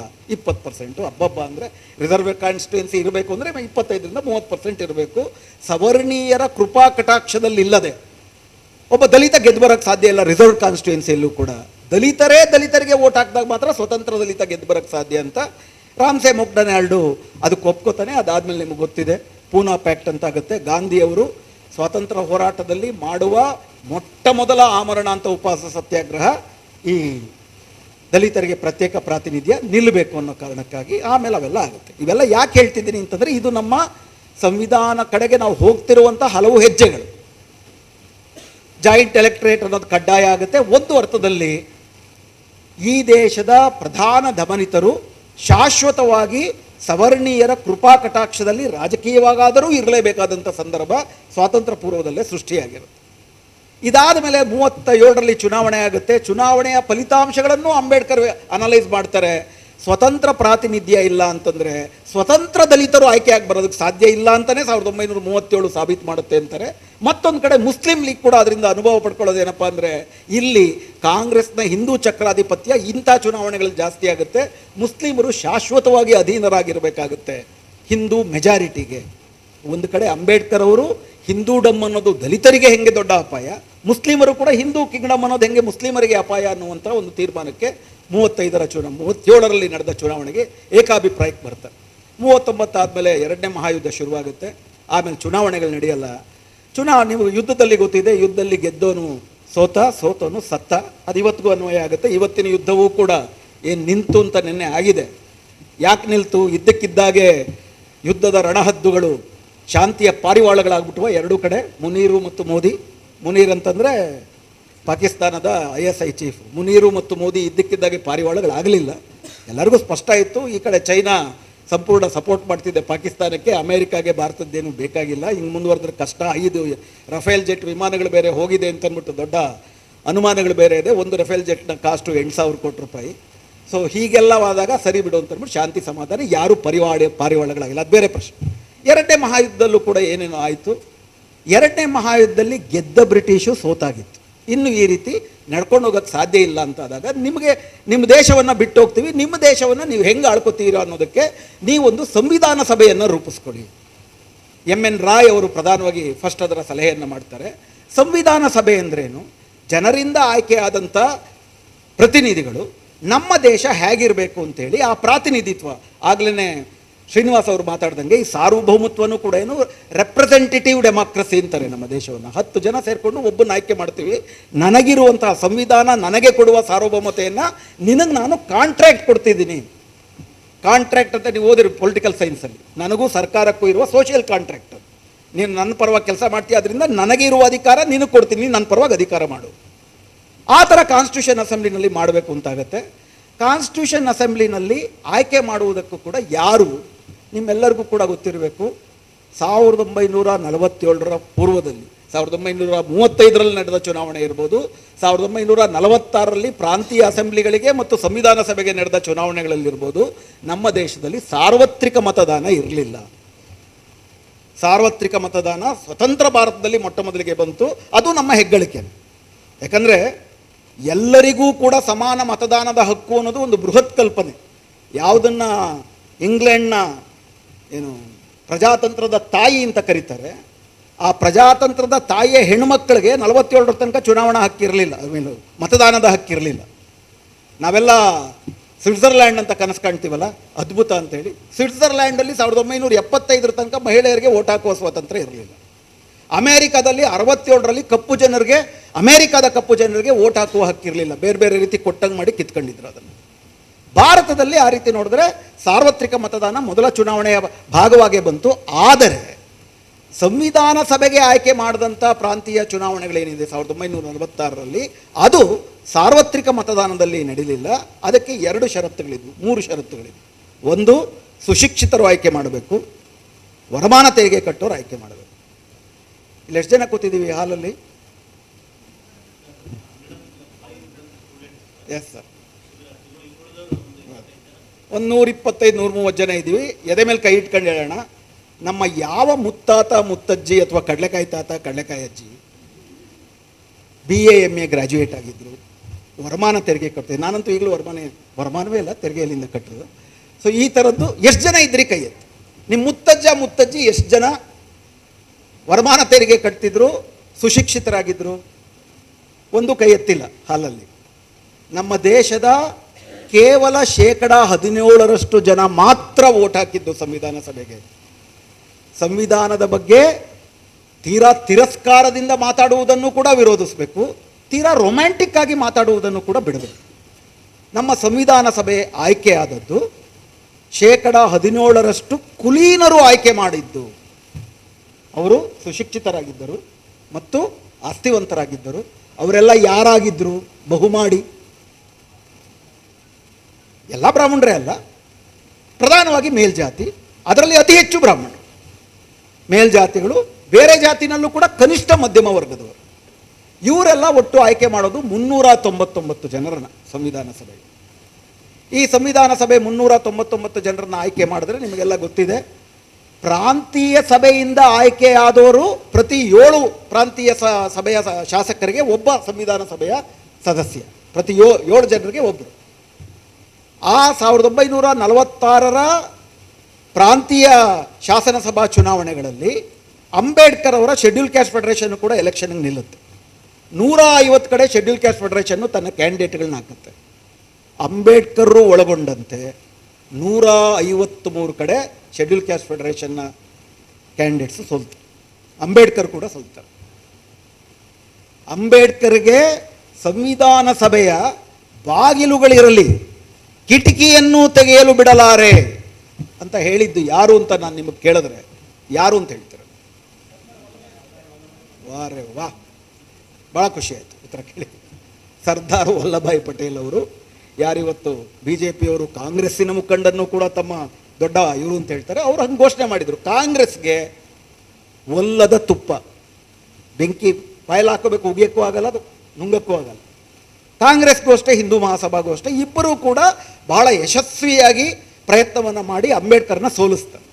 ಆಗ ಅವಿಭಜಿತ ಬಂಗಾಳ ಪ್ರಾಂತ್ಯದಲ್ಲಿ ಜೋಗೇಂದ್ರನಾಥ್ ಮಂಡಲ್ ಅಂತೇಳಿ ಶೆಡ್ಯೂಲ್ ಕ್ಯಾಸ್ಟ್ ಫೆಡರೇಷನ್ನಿಂದ ಆಯ್ಕೆಯಾದಂಥ ಏಕೈಕ ವ್ಯಕ್ತಿ ಆತ. ಅವರು ಮತ್ತು ಕಾಂಗ್ರೆಸ್ಸಿನಿಂದಲೇ ಗೆದ್ದಂಥ 4 ಜನ ನಾಮಧಾರಿ, ಅಂದರೆ ಅತ್ಯಂತ ಅಸ್ಪೃಶ್ಯ ಸಮಾಜರು ಬಂಗಾಳದಲ್ಲಿ, ಅವರು ಇಬ್ಬರು ಆದಿವಾಸಿಗಳು ಮತ್ತು ಜೋಗೇಂದ್ರನಾಥ್ ಮಂಡಲ್, ಈ 7 ಜನರು ವೋಟ್ ಮಾಡಿ ಅಂಬೇಡ್ಕರ್ ಅವ್ರನ್ನ ಗೆಲ್ಲಿಸ್ತಾರೆ. 1946ರಲ್ಲಿ ಪ್ರಥಮ ಡಿಸೆಂಬರ್ನಲ್ಲಿ ಮೊದಲನೇ ಸಂವಿಧಾನ ಸಭೆ ಸಭೆ ಸೇರುತ್ತೆ. ಸಭೆ ಸೇರೋ ಅಷ್ಟೊತ್ತಿಗಾಗಲೇ ಪಾರ್ಟಿಷನ್ ಹತ್ತತ್ರ ಬಂದಿರುತ್ತೆ. 1947ರ ಜೂನ್ನಲ್ಲಿ ಪಾರ್ಟಿಷನ್ ಆಗುತ್ತೆ, ದೇಶ ವಿಭಜನೆ ಆಗುತ್ತೆ. ದೇಶ ವಿಭಜನೆ ಆದಾಗ ಮುಸ್ಲಿಂ ಲೀಗ್ ಸದಸ್ಯರಿದ್ದವರು ಯಾರಿದ್ರು ಅವರೆಲ್ಲ ಹೋಗ್ತಾರೆ. ಸೊ 399 ಸದಸ್ಯರಿದ್ದು 289 ಸದಸ್ಯರಾಗ್ತಾರೆ. ಈ 289 ಸದಸ್ಯರಲ್ಲಿ 220 ಜನ ಈ ಥರ ಸುಶಿಕ್ಷಿತ ಮತದಾರರಿಂದ ಆಯ್ಕೆ ಆದವರು, ಇನ್ನು 70 ಜನ ರಾಜ ಸಂಸ್ಥಾನಗಳು ನೇಮಕ ಮಾಡಿದವರು. ನಮ್ಮ ಸಂವಿಧಾನ ಸಭೆಯ ವರ್ಗ, ಜಾತಿ, ಧಾರ್ಮಿಕ ಹಿನ್ನೆಲೆ ಒಂದು ನಮಗೆ ಅಂದಾಜಿಗೆ ಬರುತ್ತೆ. ಇವರೆಲ್ಲರೂ ಸೇರಿದಂಥ ಒಂದು ಸಂವಿಧಾನ ಸಭೆ 289 ಜನರು. ಅದರಲ್ಲಿ 220 ಜನ ಕಾಂಗ್ರೆಸ್ಸಿನ, ನೇರವಾಗಿ ಕಾಂಗ್ರೆಸ್ಸಿಂದ ಆಯ್ಕೆ ಆದಂಥವ್ರು. ಬಹುಮತ ಕಾಂಗ್ರೆಸ್ಗೆ ಇತ್ತು. ಸೊ ಚರ್ಚೆಗಳು 1000 ನಡೆದರೂ ಕೂಡ ಸಂವಿಧಾನ ಸಭೆಯಲ್ಲಿ ಅಂತಿಮವಾಗಿ ಆಗಬೇಕಾಗಿದ್ದು ಚರ್ಚೆಯಿಂದ ಏನು ಮೂಡಿ ಬರುತ್ತೋ ಆ ಥರ. ಸೊ ಈಗ ಕೆಲವು ಸದಸ್ಯರು ಯಾವ ಥರ ಇದ್ದರು ಅಂತ ಒಂದೆರಡು ಉದಾಹರಣೆಗಳು ಕೊಡ್ತೇನೆ. ರಾಜಾದಿರಾಜ ಕಾಮೇಶ್ವರ್ ಸಿಂಗ್ ಅಂತ ಒಬ್ಬರು ಸದಸ್ಯರು. ರಾಜಾದಿರಾಜ ಕಾಮೇಶ್ವರ್ ಸಿಂಗ್ ಅಂತ ಈ ಮಹಾಶಯರಿಗೆ ದರ್ಭಾಂಗದಲ್ಲಿ, ಬಿಹಾರಿನ ದರ್ಭಾಂಗದಲ್ಲಿ 4.5 ಲಕ್ಷ ಎಕರೆ ಜಮೀನು. 4.5 ಲಕ್ಷ ಅಂತಂದರೆ 5 ಜಿಲ್ಲೆ ಆಗುತ್ತೆ ಸರ್. 5 ಜಿಲ್ಲೆ ಆಗ್ಬೋದಲ್ಲ? 5 ಜಿಲ್ಲೆಯ ಪ್ರಭು. ಅವರು ಸಂವಿಧಾನ ಸಭೆಯ ಸದಸ್ಯರು, ಜೊತೆಗೆ ಭೂ ಸುಧಾರಣಾ ನಿಗಮದ ಅಧ್ಯಕ್ಷರು ಅವರೇ ಆದರು ಅಂತ ಇಟ್ಕೊಳ್ಳಿ. ಹೆಂಗಿರುತ್ತೆ ಇವತ್ತು ಹೆಚ್ಚು ಕಡಿಮೆ ಹಂಗೆ ನಡೀತಿದೆ. ಮಾಧ್ಯಮದ ಮಾಲೀಕರೇ ಮಾಧ್ಯಮ ನೀತಿಗಳನ್ನು ಅನುಸರಿಸುವ ಕಮಿಟಿಯ ಸದಸ್ಯರಾಗೋದು, ಇವೆಲ್ಲ ನೋಡ್ತೀವಿ. ಸಂವಿಧಾನ ಆ ರೀತಿ. ಅದರ ನಡುವೆ ಅಂಬೇಡ್ಕರ್ ಕೆಲಸ ಮಾಡಬೇಕಾಗಿತ್ತು ಅನ್ನೋದನ್ನು ನಾವು ಜ್ಞಾಪಕ ಇಟ್ಕೊಳ್ಳೋಣ. ಒಬ್ಬ ಅಂಬೇಡ್ಕರ್, ಒಬ್ಬ ನೆಹರು, ಅರ್ಧಂಬರ್ಧ ಕೃಪಲಾನಿ ಇದ್ದರು. ಈ ಥರದವ್ರು ಎಲ್ಲರೂ ಕೂಡ ಇದ್ದರು. ಅದರ ನಡುವೆ ಜಾಗತಿಕ ಧರ್ಮ ಏನಿತ್ತು, ಜಾಗತಿಕ ಧರ್ಮವೇ ಸಮಾಜವಾದ, ಸೆಕ್ಯುಲರಿಸಮ್ ಅಂತ ಅಂದ್ಬಿಟ್ಟು ಇಡೀ ಜಗತ್ತಿನ ಎಲ್ಲರೂ ಕೂಡ ಆಧುನಿಕತೆಗೆ ಧಾವಿಸ್ತಾ ಇದ್ದರು. ಅದರ ಒತ್ತಡವೂ ಕೂಡ ಈ ಸದಸ್ಯರ ಮೇಲೂ ಕೂಡ ಇತ್ತು. ಇದರ ನಡುವೆ 1946ರಲ್ಲಿ ಕೇವಲ ಸಂವಿಧಾನ ಸಭೆಯ ಸದಸ್ಯರು ಅಂಬೇಡ್ಕರ್. ಆಗ ಸಂವಿಧಾನವನ್ನು ಹೆಂಗೆ ರಚಿಸಬೇಕು ಅನ್ನೋ ಪ್ರಶ್ನೆ ಬಂದಾಗ ಬೆನಗಲ್ ನರಸಿಂಹರಾವ್ ಅಂತೇಳಿ ಅಂತಾರಾಷ್ಟ್ರೀಯವಾದಂಥ ಎಕ್ಸ್ಪರ್ಟ್ ಆತ ಕಾನ್ಸ್ಟಿಟ್ಯೂಷನ್ ಅಸೆಂಬ್ಲಿಯ ಸದಸ್ಯನಲ್ಲ, ಸಲಹೆಗಾರ. ಆತ ಒಂದು ಅಸ್ಥಿಪಂಜರವನ್ನು ಕೊಡ್ತಾರೆ. ಇದನ್ನು ಅಂಬೇಡ್ಕರ್ ಅವರು ಕೂಡ ಅಪ್ರೂವ್ ಮಾಡ್ತಾರೆ. ಅಸ್ಥಿಪಂಜರ ಕೊಟ್ಟಿದ್ದು ಅವರೇ. ಈ ಅಸ್ಥಿಪಂಜರವನ್ನು 1946ರಲ್ಲಿ ಕೊಡ್ತಾರೆ, ಡಿಸೆಂಬರಲ್ಲಿ. ಪ್ರಧಾನವಾಗಿ ಬಿಲ್ ಆಫ್ ರೈಟ್ಸ್ ಮಾತ್ರನೇ ಇರುತ್ತೆ. ಯಾವುದೇ ಸಂವಿಧಾನ, ಜಗತ್ತಿನ ಸಂವಿಧಾನವನ್ನು ನೀವು ತೆಗೆದು ನೋಡಿದ್ರೆ ಆ ಸಂವಿಧಾನದಲ್ಲಿ ಪ್ರಧಾನವಾಗಿ ಬಿಲ್ ಆಫ್ ರೈಟ್ಸ್ ಇರ್ತದೆ. ಅಂದರೆ ಈ ದೇಶದ ನಾಗರಿಕರಿಗೆ ಏನೇನು ಹಕ್ಕುಗಳು ಅಂತ ಒಂದಿರುತ್ತೆ. ಎರಡನೇದು ಸರ್ಕಾರ ಹೆಂಗೆ ರಚಿಸಬೇಕು ಅನ್ನೋದಿರುತ್ತೆ. ಉದಾಹರಣೆಗೆ ಅಮೇರಿಕಾದ ಸಂವಿಧಾನ ರಚನೆ ಆಗಿದ್ದು ಕೇವಲ 4 ದಿನದಲ್ಲಿ, 4 ಪೇಜ್ ಸಂವಿಧಾನ ಅದು. ಇದುವರೆ ತನಕ ನಿಮ್ಗೆ ಗೊತ್ತಿರೋ ಹಾಗೆ ಬ್ರಿಟನ್ನಲ್ಲಿ ಲಿಖಿತ ಸಂವಿಧಾನ ಇಲ್ಲ. ಆಸ್ಟ್ರೇಲಿಯಾದವರು 150 ದಿವಸ ತಗೊಂಡ್ರು. ನಮ್ಮದು ಆಗಲೇ ಮಾತಾಡ್ದಂಗೆ 2 ವರ್ಷ ಇತ್ಯಾದಿ ಇತ್ಯಾದಿ ಅಷ್ಟು ನಡೀತು. 1946ರ ಡಿಸೆಂಬರ್ 9ರಿಂದ 1949ರ ನವೆಂಬರ್ 26ರ ತನಕ ನಡೀತು. ಮೊದಲನೇ ಅಸ್ಥಿಪಂಜರವನ್ನು ಕೊಟ್ಟಿದ್ದು BN ರಾವ್. ಅದಾದ ಮೇಲೆ 1947ರಲ್ಲಿ ಪಾರ್ಟಿಷನ್ ಆದ ನಂತರ, ಪಾರ್ಟಿಷನ್ ಆದಮೇಲೆ ಏನು ಭಾರತ ನಾವು ಕಟ್ಕೋತೀವಿ, ಈ ಭಾರತದಲ್ಲಿ ಎಲ್ಲರ ಸಾಂಕೇತಿಕ ಪ್ರಾತಿನಿಧ್ಯ ಇದ್ದರೆ ಭವಿಷ್ಯ ಭಾರತಕ್ಕೆ ಒಳ್ಳೆಯದು. ಹೀಗಾಗಿ ಕಾಂಗ್ರೆಸ್ ಜೊತೆ ವಿಭೇದ ಇದ್ದವರು ಕೂಡ ಸಂವಿಧಾನ ರಚನೆಯಲ್ಲಿ ತೊಡಗಿಸಿಕೊಳ್ಳುವುದು ರಾಜಕೀಯವಾಗಿ ಉತ್ತಮವಾದದ್ದು ಅನ್ನೋ ತೀರ್ಮಾನಕ್ಕೆ ಕಾಂಗ್ರೆಸ್ ಬರುತ್ತೆ. ಅದಕ್ಕೆ ಹಿಂದೂ ಮಹಾಸಭಾ, ಕಮ್ಯುನಿಸ್ಟರು ಮತ್ತು ಅಂಬೇಡ್ಕರ್ 3 ಜನರನ್ನು ಕೂಡ ಮತ್ತೆ ಸಂವಿಧಾನ ಸಭೆಗೆ ಕರ್ಕೊಳ್ಳೋಂಗೆ ಮಾಡ್ತಾರೆ. ಕಾಂಗ್ರೆಸ್ನೇ ಒಬ್ಬ ಜೈಕರ್ ಅನ್ನೋ ರಾಜೀನಾಮೆ ಕೊಟ್ಟು 47ರಲ್ಲಿ ಆಯ್ಕೆ ಆಗ್ತಾರೆ. ಆಯ್ಕೆಯಾದ ನಂತರ ಅಂಬೇಡ್ಕರ್ ಅವ್ರನ್ನ ಕರಡು ರಚನಾ ಸಮಿತಿಯ ಅಧ್ಯಕ್ಷರನ್ನಾಗಿ ಮಾಡ್ತಾರೆ. ಯಾವುದಕ್ಕೆ? Drafting committee chairman. Drafting committee ಏನು ಮಾಡುತ್ತೆ? ಕಾನ್ಸ್ಟಿಟ್ಯೂಷನ್ ಅಸೆಂಬ್ಲಿಯ ಸದಸ್ಯರಾಗಿ ಅಂಬೇಡ್ಕರ್ ದಲಿತ ಮತ್ತು ದಮನಿತ, ತುಳಿತಕ್ಕೊಳಗಾದಂಥ ಜನರ ಬಗ್ಗೆ ವಾದ ವಿವಾದಗಳು ಬಂದಾಗ ಅತ್ಯಂತ ಪ್ರಖರವಾಗಿ ವಾದಗಳನ್ನು ಮಾಡ್ಬೋದು. ಆದರೆ 28 ಉಪಸಮಿತಿಗಳಿತ್ತು. ಈ ಉಪಸಮಿತಿಗಳಲ್ಲಿ 29 ಜನ, 26 ಜನ, ಅಲ್ಲಿ ಯಾವ ಥರ ಬಿಲ್ ಇರಬೇಕು ಅಂತ ತೀರ್ಮಾನ ಆಗ್ತಿತ್ತು ಮೆಜಾರಿಟಿ ಮೈನಾರಿಟಿಯ ಜೊತೆಗೆ. ಅದನ್ನು ಮಂಡಿಸ್ತಾ ಇದ್ರು. ಅದನ್ನು 289 ಜನ ಚರ್ಚೆ ಮಾಡ್ತಿದ್ರು. ಅದಾದ ಮೇಲೆ ಒಟ್ಟು ಚರ್ಚೆಯ ಫಲಿತವನ್ನು ಸಾಂವಿಧಾನಿಕ ಭಾಷೆಯಲ್ಲಿ ಬರೀಬೇಕಾಗಿತ್ತು. 1947ರ ನಂತರ BN ರಾವ್ ಅವ್ರನ್ನ ವಿಶ್ವಸಂಸ್ಥೆಯ ಪರ್ಮನೆಂಟ್ ಸದಸ್ಯರನ್ನಾಗಿ ಕಳಿಸಲಾಗ್ತದೆ. 1947ರ ನವೆಂಬರ್ನಲ್ಲಿ ಹಲವಾರು ಉಪಸಮಿತಿಗಳ ಪ್ರಾಥಮಿಕ ಕರಡನ್ನು ಇಟ್ಟುಕೊಂಡು ಅಂಬೇಡ್ಕರ್ ಅವರು ಮೊದಲ ಕರಡನ್ನು ತಯಾರು ಮಾಡ್ತಾರೆ. ಸಂವಿಧಾನದ ಮೊದಲ ಕರಡು ತಯಾರಾಗೋದು 1947ರ ನವೆಂಬರ್. ಆ ಕರಡನ್ನು ಎಲ್ಲ ಉಪಸಮಿತಿಗಳಿಗೆ, ಪರಿಣಿತರಿಗೆ ಎಲ್ಲರಿಗೂ ಕೂಡ ಕಳಿಸಿ ಅವರಿಂದ ಬಂದ ಸಲಹೆಗಳೆಲ್ಲವನ್ನೂ ಕೂಡ ಕ್ರೋಢೀಕರಿಸಿ 1948ರ ನವೆಂಬರ್ನಲ್ಲಿ ಅಂಬೇಡ್ಕರ್ ಅವರೇ ಏಕಾಂಗಿಯಾಗಿ ಇನ್ನೊಂದು ಕರಡನ್ನು ಮಾಡ್ತಾರೆ. ಯಾಕಾಗಿ ಅಂತಂದರೆ ಕರಡು ರಚನಾ ಸಮಿತಿನಲ್ಲಿ 7 ಜನ ಸದಸ್ಯರಿದ್ದರೂ ಕೂಡ 1949 ನವೆಂಬರ್ 25 ಭಾಷಣದಲ್ಲಿ ಟಿ ಕೃಷ್ಣಮಾಚಾರಿ ಅಂತ ಹೇಳಿ ಸಂವಿಧಾನ ಸಭೆಯ ಸದಸ್ಯರಾಗಿದ್ದವರು ಅವರೇ ಭಾಷಣ ಮಾಡ್ತಾರೆ. 7 ಜನ ಸದಸ್ಯರಲ್ಲಿ ಇಬ್ಬರಿಗೆ ಅನಾರೋಗ್ಯ ಬರಲೇ ಇಲ್ಲ. ಅವರು ಇಬ್ಬರು ಗೌರ್ಮೆಂಟಲ್ಲಿದ್ದರು, ಒಬ್ಬರು ಅಮೆರಿಕ ಸೆಟ್ಲ್ ಆದರು. ಇಡೀ ಕರಡು ರಚನಾ ಸಮಿತಿ ಸಭೆಯ ಜವಾಬ್ದಾರಿಯನ್ನು ಏಕಾಂಗಿಯಾಗಿ ನಿರ್ವಹಿಸಿದ್ದು ಅಂಬೇಡ್ಕರ್ ಅವರು. ಇದನ್ನು ಬಾಬು ರಾಜೇಂದ್ರ ಪ್ರಸಾದ್ ಇಡೀ ಸಂವಿಧಾನ ಸಭೆ ಮುಕ್ತ ಕಂಠದಿಂದ ಅದನ್ನು ಒಪ್ಕೊಳ್ಳುತ್ತೆ. ಸೊ ಅಂದರೆ ಇವೆಲ್ಲ ಕರಡನ್ನು ಕಳಿಸಿ ಮತ್ತೆ ಕ್ರೋಢೀಕರಿಸ್ತಾರೆ. 1949 ನವೆಂಬರ್ಗೆ 48 ನವೆಂಬರ್ಗೆ 3ನೇ ಕರಡು ತಯಾರಾಗುತ್ತೆ. 1948 ನವೆಂಬರಿಂದ 1949 ನವೆಂಬರ್ ತನಕ ಈ ಕರಡಿನ ಒಂದೊಂದೇ ಕಾಯ್ದೆಗಳ ಬಗ್ಗೆ ಆರ್ಟಿಕಲ್ 1, ಆರ್ಟಿಕಲ್ 2 ಬಗ್ಗೆ ವಿಸ್ತೃತವಾದಂಥ ಚರ್ಚೆ ನಡೆಯುತ್ತೆ. ಸುಮಾರು 7,000 ತಿದ್ದುಪಡಿಗಳು ಬರುತ್ತೆ. ಪ್ರತಿ ತಿದ್ದುಪಡಿಗಳ ಬಗ್ಗೆ ವಿಸ್ತೃತವಾದಂಥ ಚರ್ಚೆಗಳಾಗುತ್ತೆ. 3,000 ತಿದ್ದುಪಡಿಗಳ ಅಂಗೀಕಾರ ಆಗುತ್ತೆ. ಅವೆಲ್ಲ ಚರ್ಚೆಗಳಲ್ಲಿ ಅಂಬೇಡ್ಕರ್ ಭಾಗವಹಿಸ್ತಾರೆ. ಅಂತಿಮವಾಗಿ ಒಂದು ಕರಡು ಸಂವಿಧಾನ ನಮಗೆ ದಕ್ಕುತ್ತೆ. ಅದನ್ನು ನಾವು ಅಂಬೇಡ್ಕರ್ ಅವರು ಅರ್ಪಿಸ್ತಾ ಈ ಎಚ್ಚರಿಕೆಯನ್ನು ಕೂಡ ಕೊಡ್ತಾರೆ. ಸೊ ಹೀಗಾಗಿ ಸಂವಿಧಾನ ಸಭೆಯ ಬಗ್ಗೆ ನಾವು ಚರ್ಚೆ ಮಾಡಬೇಕಾದ್ರೆ ಈ ಇತಿಹಾಸವನ್ನು ಒಂದು ಸ್ವಲ್ಪ ನಾವು ಜ್ಞಾಪಕದಲ್ಲಿಟ್ಕೊಳ್ಳೋಣ. ಸಮಾನತೆ ನಮ್ಮ ಆಶಯವಾಗಿತ್ತು, ಆದರೆ ಅದು ಮೂಲಭೂತ ಹಕ್ಕಾಯ್ತಾ ಅಂತ. ಯಾಕಂದರೆ ಇದನ್ನು ಒಂದು ಕಾಂಟ್ರಾಸ್ಟ್ ಇದೆ, ಅಂದರೆ ಒಂದು ವೈರುಧ್ಯದ ಹಿನ್ನೆಲೆಯಲ್ಲಿ ನಾವು ನೋಡ್ಬೋದು. 1947 ಮಾರ್ಚಲ್ಲಿ ಶೆಡ್ಯೂಲ್ ಕ್ಯಾಸ್ಟ್ ಫೆಡರೇಷನ್ನ ಸದಸ್ಯರು ಅಂಬೇಡ್ಕರ್ ಅವ್ರಿಗೆ ಒಂದು ವಿನಂತಿಯನ್ನು ಕೊಟ್ಟು, ಭಾವಿ ಭಾರತದ ಸಂವಿಧಾನದಲ್ಲಿ ನಮ್ಮ ಹಕ್ಕುಗಳನ್ನು ರಕ್ಷಿಸಿಕೊಳ್ಳುವುದು ಹೇಗೆ. ಈಗ ಹಿಂದಿನ ಸೆಷನ್ನಲ್ಲಿ ಒಂದು ಚರ್ಚೆ ಬಂತು, ಯಾವುದು ಸುಪ್ರೀಂ ನಮ್ಮ ಸಂವಿಧಾನದಲ್ಲಿ, ಜುಡಿಷಿಯರಿನ, ಲೆಜಿಸ್ಲೇಟಿವಾ ಅಥವಾ ಕಾರ್ಯಾಂಗವ ಅಂತ ಒಂದು ಚರ್ಚೆ ಬಂತು. ಚರ್ಚೆನಲ್ಲಿ ನಮಗನ್ಸಿದ್ದನ್ನು ನಾವು ಹೇಳಿದ್ವಿ. ಆದರೆ ಅಂಬೇಡ್ಕರ್ ಅವರು ಡಿಸೆಂಬರ್ 9 1946 ಇಸ್ವಿನಲ್ಲಿ ಮಾಡಿದಂಥ ಭಾಷಣದಲ್ಲಿ ತುಂಬ ಮುಖ್ಯವಾದಂಥ ಒಂದು ಪ್ರಶ್ನೆ ಎತ್ತುತ್ತಾರೆ. ಆ ಪ್ರಶ್ನೆ ಏನಪ್ಪ ಅಂದರೆ, ನಿಮ್ಮ ಸಂವಿಧಾನ ನಮಗೆ ಹಕ್ಕುಗಳು ಕೊಟ್ಟಿದೆ, ಬಿಲ್ ಆಫ್ ರೈಟ್ಸ್, ತುಂಬ ಸಂತೋಷ. ಆದರೆ ಆ ಹಕ್ಕುಗಳ ಉಲ್ಲಂಘನೆ ಆದರೆ ರಕ್ಷಣೆ ಯಾರ ಹತ್ರ ಹೋಗ್ಬೇಕು? ರಕ್ಷಣೆ ಯಾರ ಹತ್ರ ಹೋಗ್ಬೇಕು? ನಾವು ಆ ರಕ್ಷಣೆಯೇ ನಮಗೆ ಸಂವಿಧಾನದಲ್ಲಿ ಕಲ್ಪಿಸಬೇಕು ಅಂತೇಳಿ ಅದರ ಭಾಗವಾಗಿ ಆರ್ಟಿಕಲ್ 32, ಆರ್ಟಿಕಲ್ 226 ಮತ್ತು ಆರ್ಟಿಕಲ್ 142 ಸಂವಿಧಾನದಲ್ಲಿ ಸರ್ಕಾರವೇ ಜನರ ಮೂಲಭೂತ ಹಕ್ಕುಗಳನ್ನು ಉಲ್ಲಂಘಿಸಿದರೆ ಸುಪ್ರೀಂ ಕೋರ್ಟು ಮತ್ತು ಹೈಕೋರ್ಟುಗಳು ನಾಗರಿಕರ ರಕ್ಷಣೆಗೆ ಬರಬೇಕು ಅಂತ ಸೇರಿಸಲಾಗಿದೆ. ಇದು ಹಕ್ಕುಗಳ ರಕ್ಷಣೆಯ ವಿಷಯ. ಈ ಚರ್ಚೆ ನಡೀತಿರಬೇಕಾದ್ರೆ ಶೆಡ್ಯೂಲ್ ಕ್ಯಾಸ್ಟ್ ಫೆಡರೇಷನ್ನು ಸೀದಾ ಹೋಗಿ ಅಂಬೇಡ್ಕರ್ನ ಕೇಳ್ತಾರೆ, ಭಾವಿ ಸಂವಿಧಾನದಲ್ಲಿ ನಮ್ಮ ಹಕ್ಕುಗಳನ್ನ ನಾವು ಹೆಂಗೆ ರಕ್ಷಿಸ್ಕೊಳ್ಳೋದು? ಅದಕ್ಕೆ ಅಂಬೇಡ್ಕರ್ ಅವರು ಹೆಚ್ಚು ಕಡಿಮೆ ಒಂದು ಪರ್ಯಾಯ ಸಂವಿಧಾನವನ್ನು ಬರೀತಾರೆ. ಆ ಇಡೀ ಸಂವಿಧಾನ ಒಂದು ಪುಸ್ತಕದ ರೂಪದಲ್ಲಿದೆ, ನಿಮ್ಮ ಲೈಬ್ರರಿನಲ್ಲೂ ಸಿಗ್ಬೋದು. ಸಾಧ್ಯ ಆದರೆ ಅದನ್ನು ನೀವು ಬಿಡುವಾದಾಗ ಓದಬೇಕು. State and minorities, their rights and how to achieve it in the United States of India. ಅಲ್ಪಸಂಖ್ಯಾತರು ಮತ್ತು ಭಾರತದ ಪ್ರಭುತ್ವ ಅವರ ಹಕ್ಕುಗಳನ್ನು ಭಾವಿ ಭಾರತದ ಒಕ್ಕೂಟದಲ್ಲಿ ರಕ್ಷಿಸಿಕೊಳ್ಳುವುದು ಹೇಗೆ ಅಂತ ಆ ಪುಸ್ತಕದ ಹೆಸರು. ಇದರಲ್ಲಿ ಒಂದು 3 ಅಂಶಗಳಿದ್ದಾವೆ. ಅದನ್ನು ನಮ್ಮ ಸಂವಿಧಾನದ ಜೊತೆ ತುಲನೆ ಮಾಡಿ ಅಂಬೇಡ್ಕರ್ ಏನು ಎಚ್ಚರಿಕೆ ಕೊಟ್ಟರು ಅಂತ ನಾವು ನೋಡೋಣ.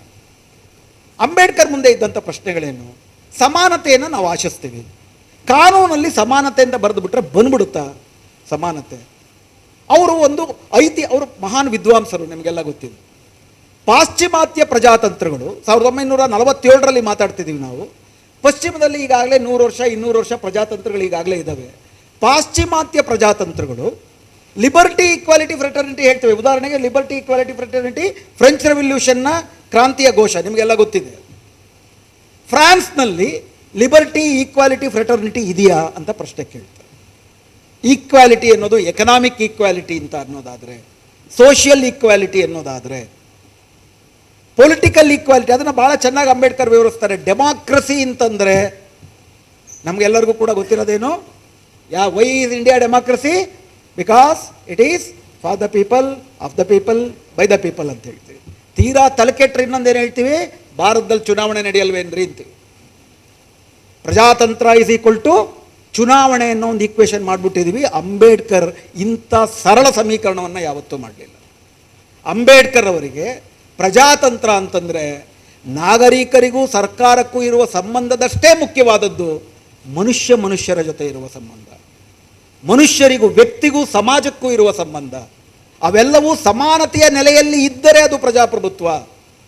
ಸೊ ನಮ್ಮ ದೇಶ ನಿಜಕ್ಕೂ ಪ್ರಜಾಪ್ರಭುತ್ವ ಅಂತ ತೀರ್ಮಾನ ಮಾಡೋದು ಎಷ್ಟು ಚುನಾವಣೆಗಳು ನಡೆಯುತ್ತೆ ಅಂತಲ್ಲ, ಯಾವುದೇ ವಿರೋಧ ಪಕ್ಷಕ್ಕೆ ಸರಿಸಮಾನವಾಗಿ ಚುನಾವಣೆಯಲ್ಲಿ ಭಾಗವಹಿಸುವುದಕ್ಕೆ ಅವಕಾಶ ಇದೆಯಾ?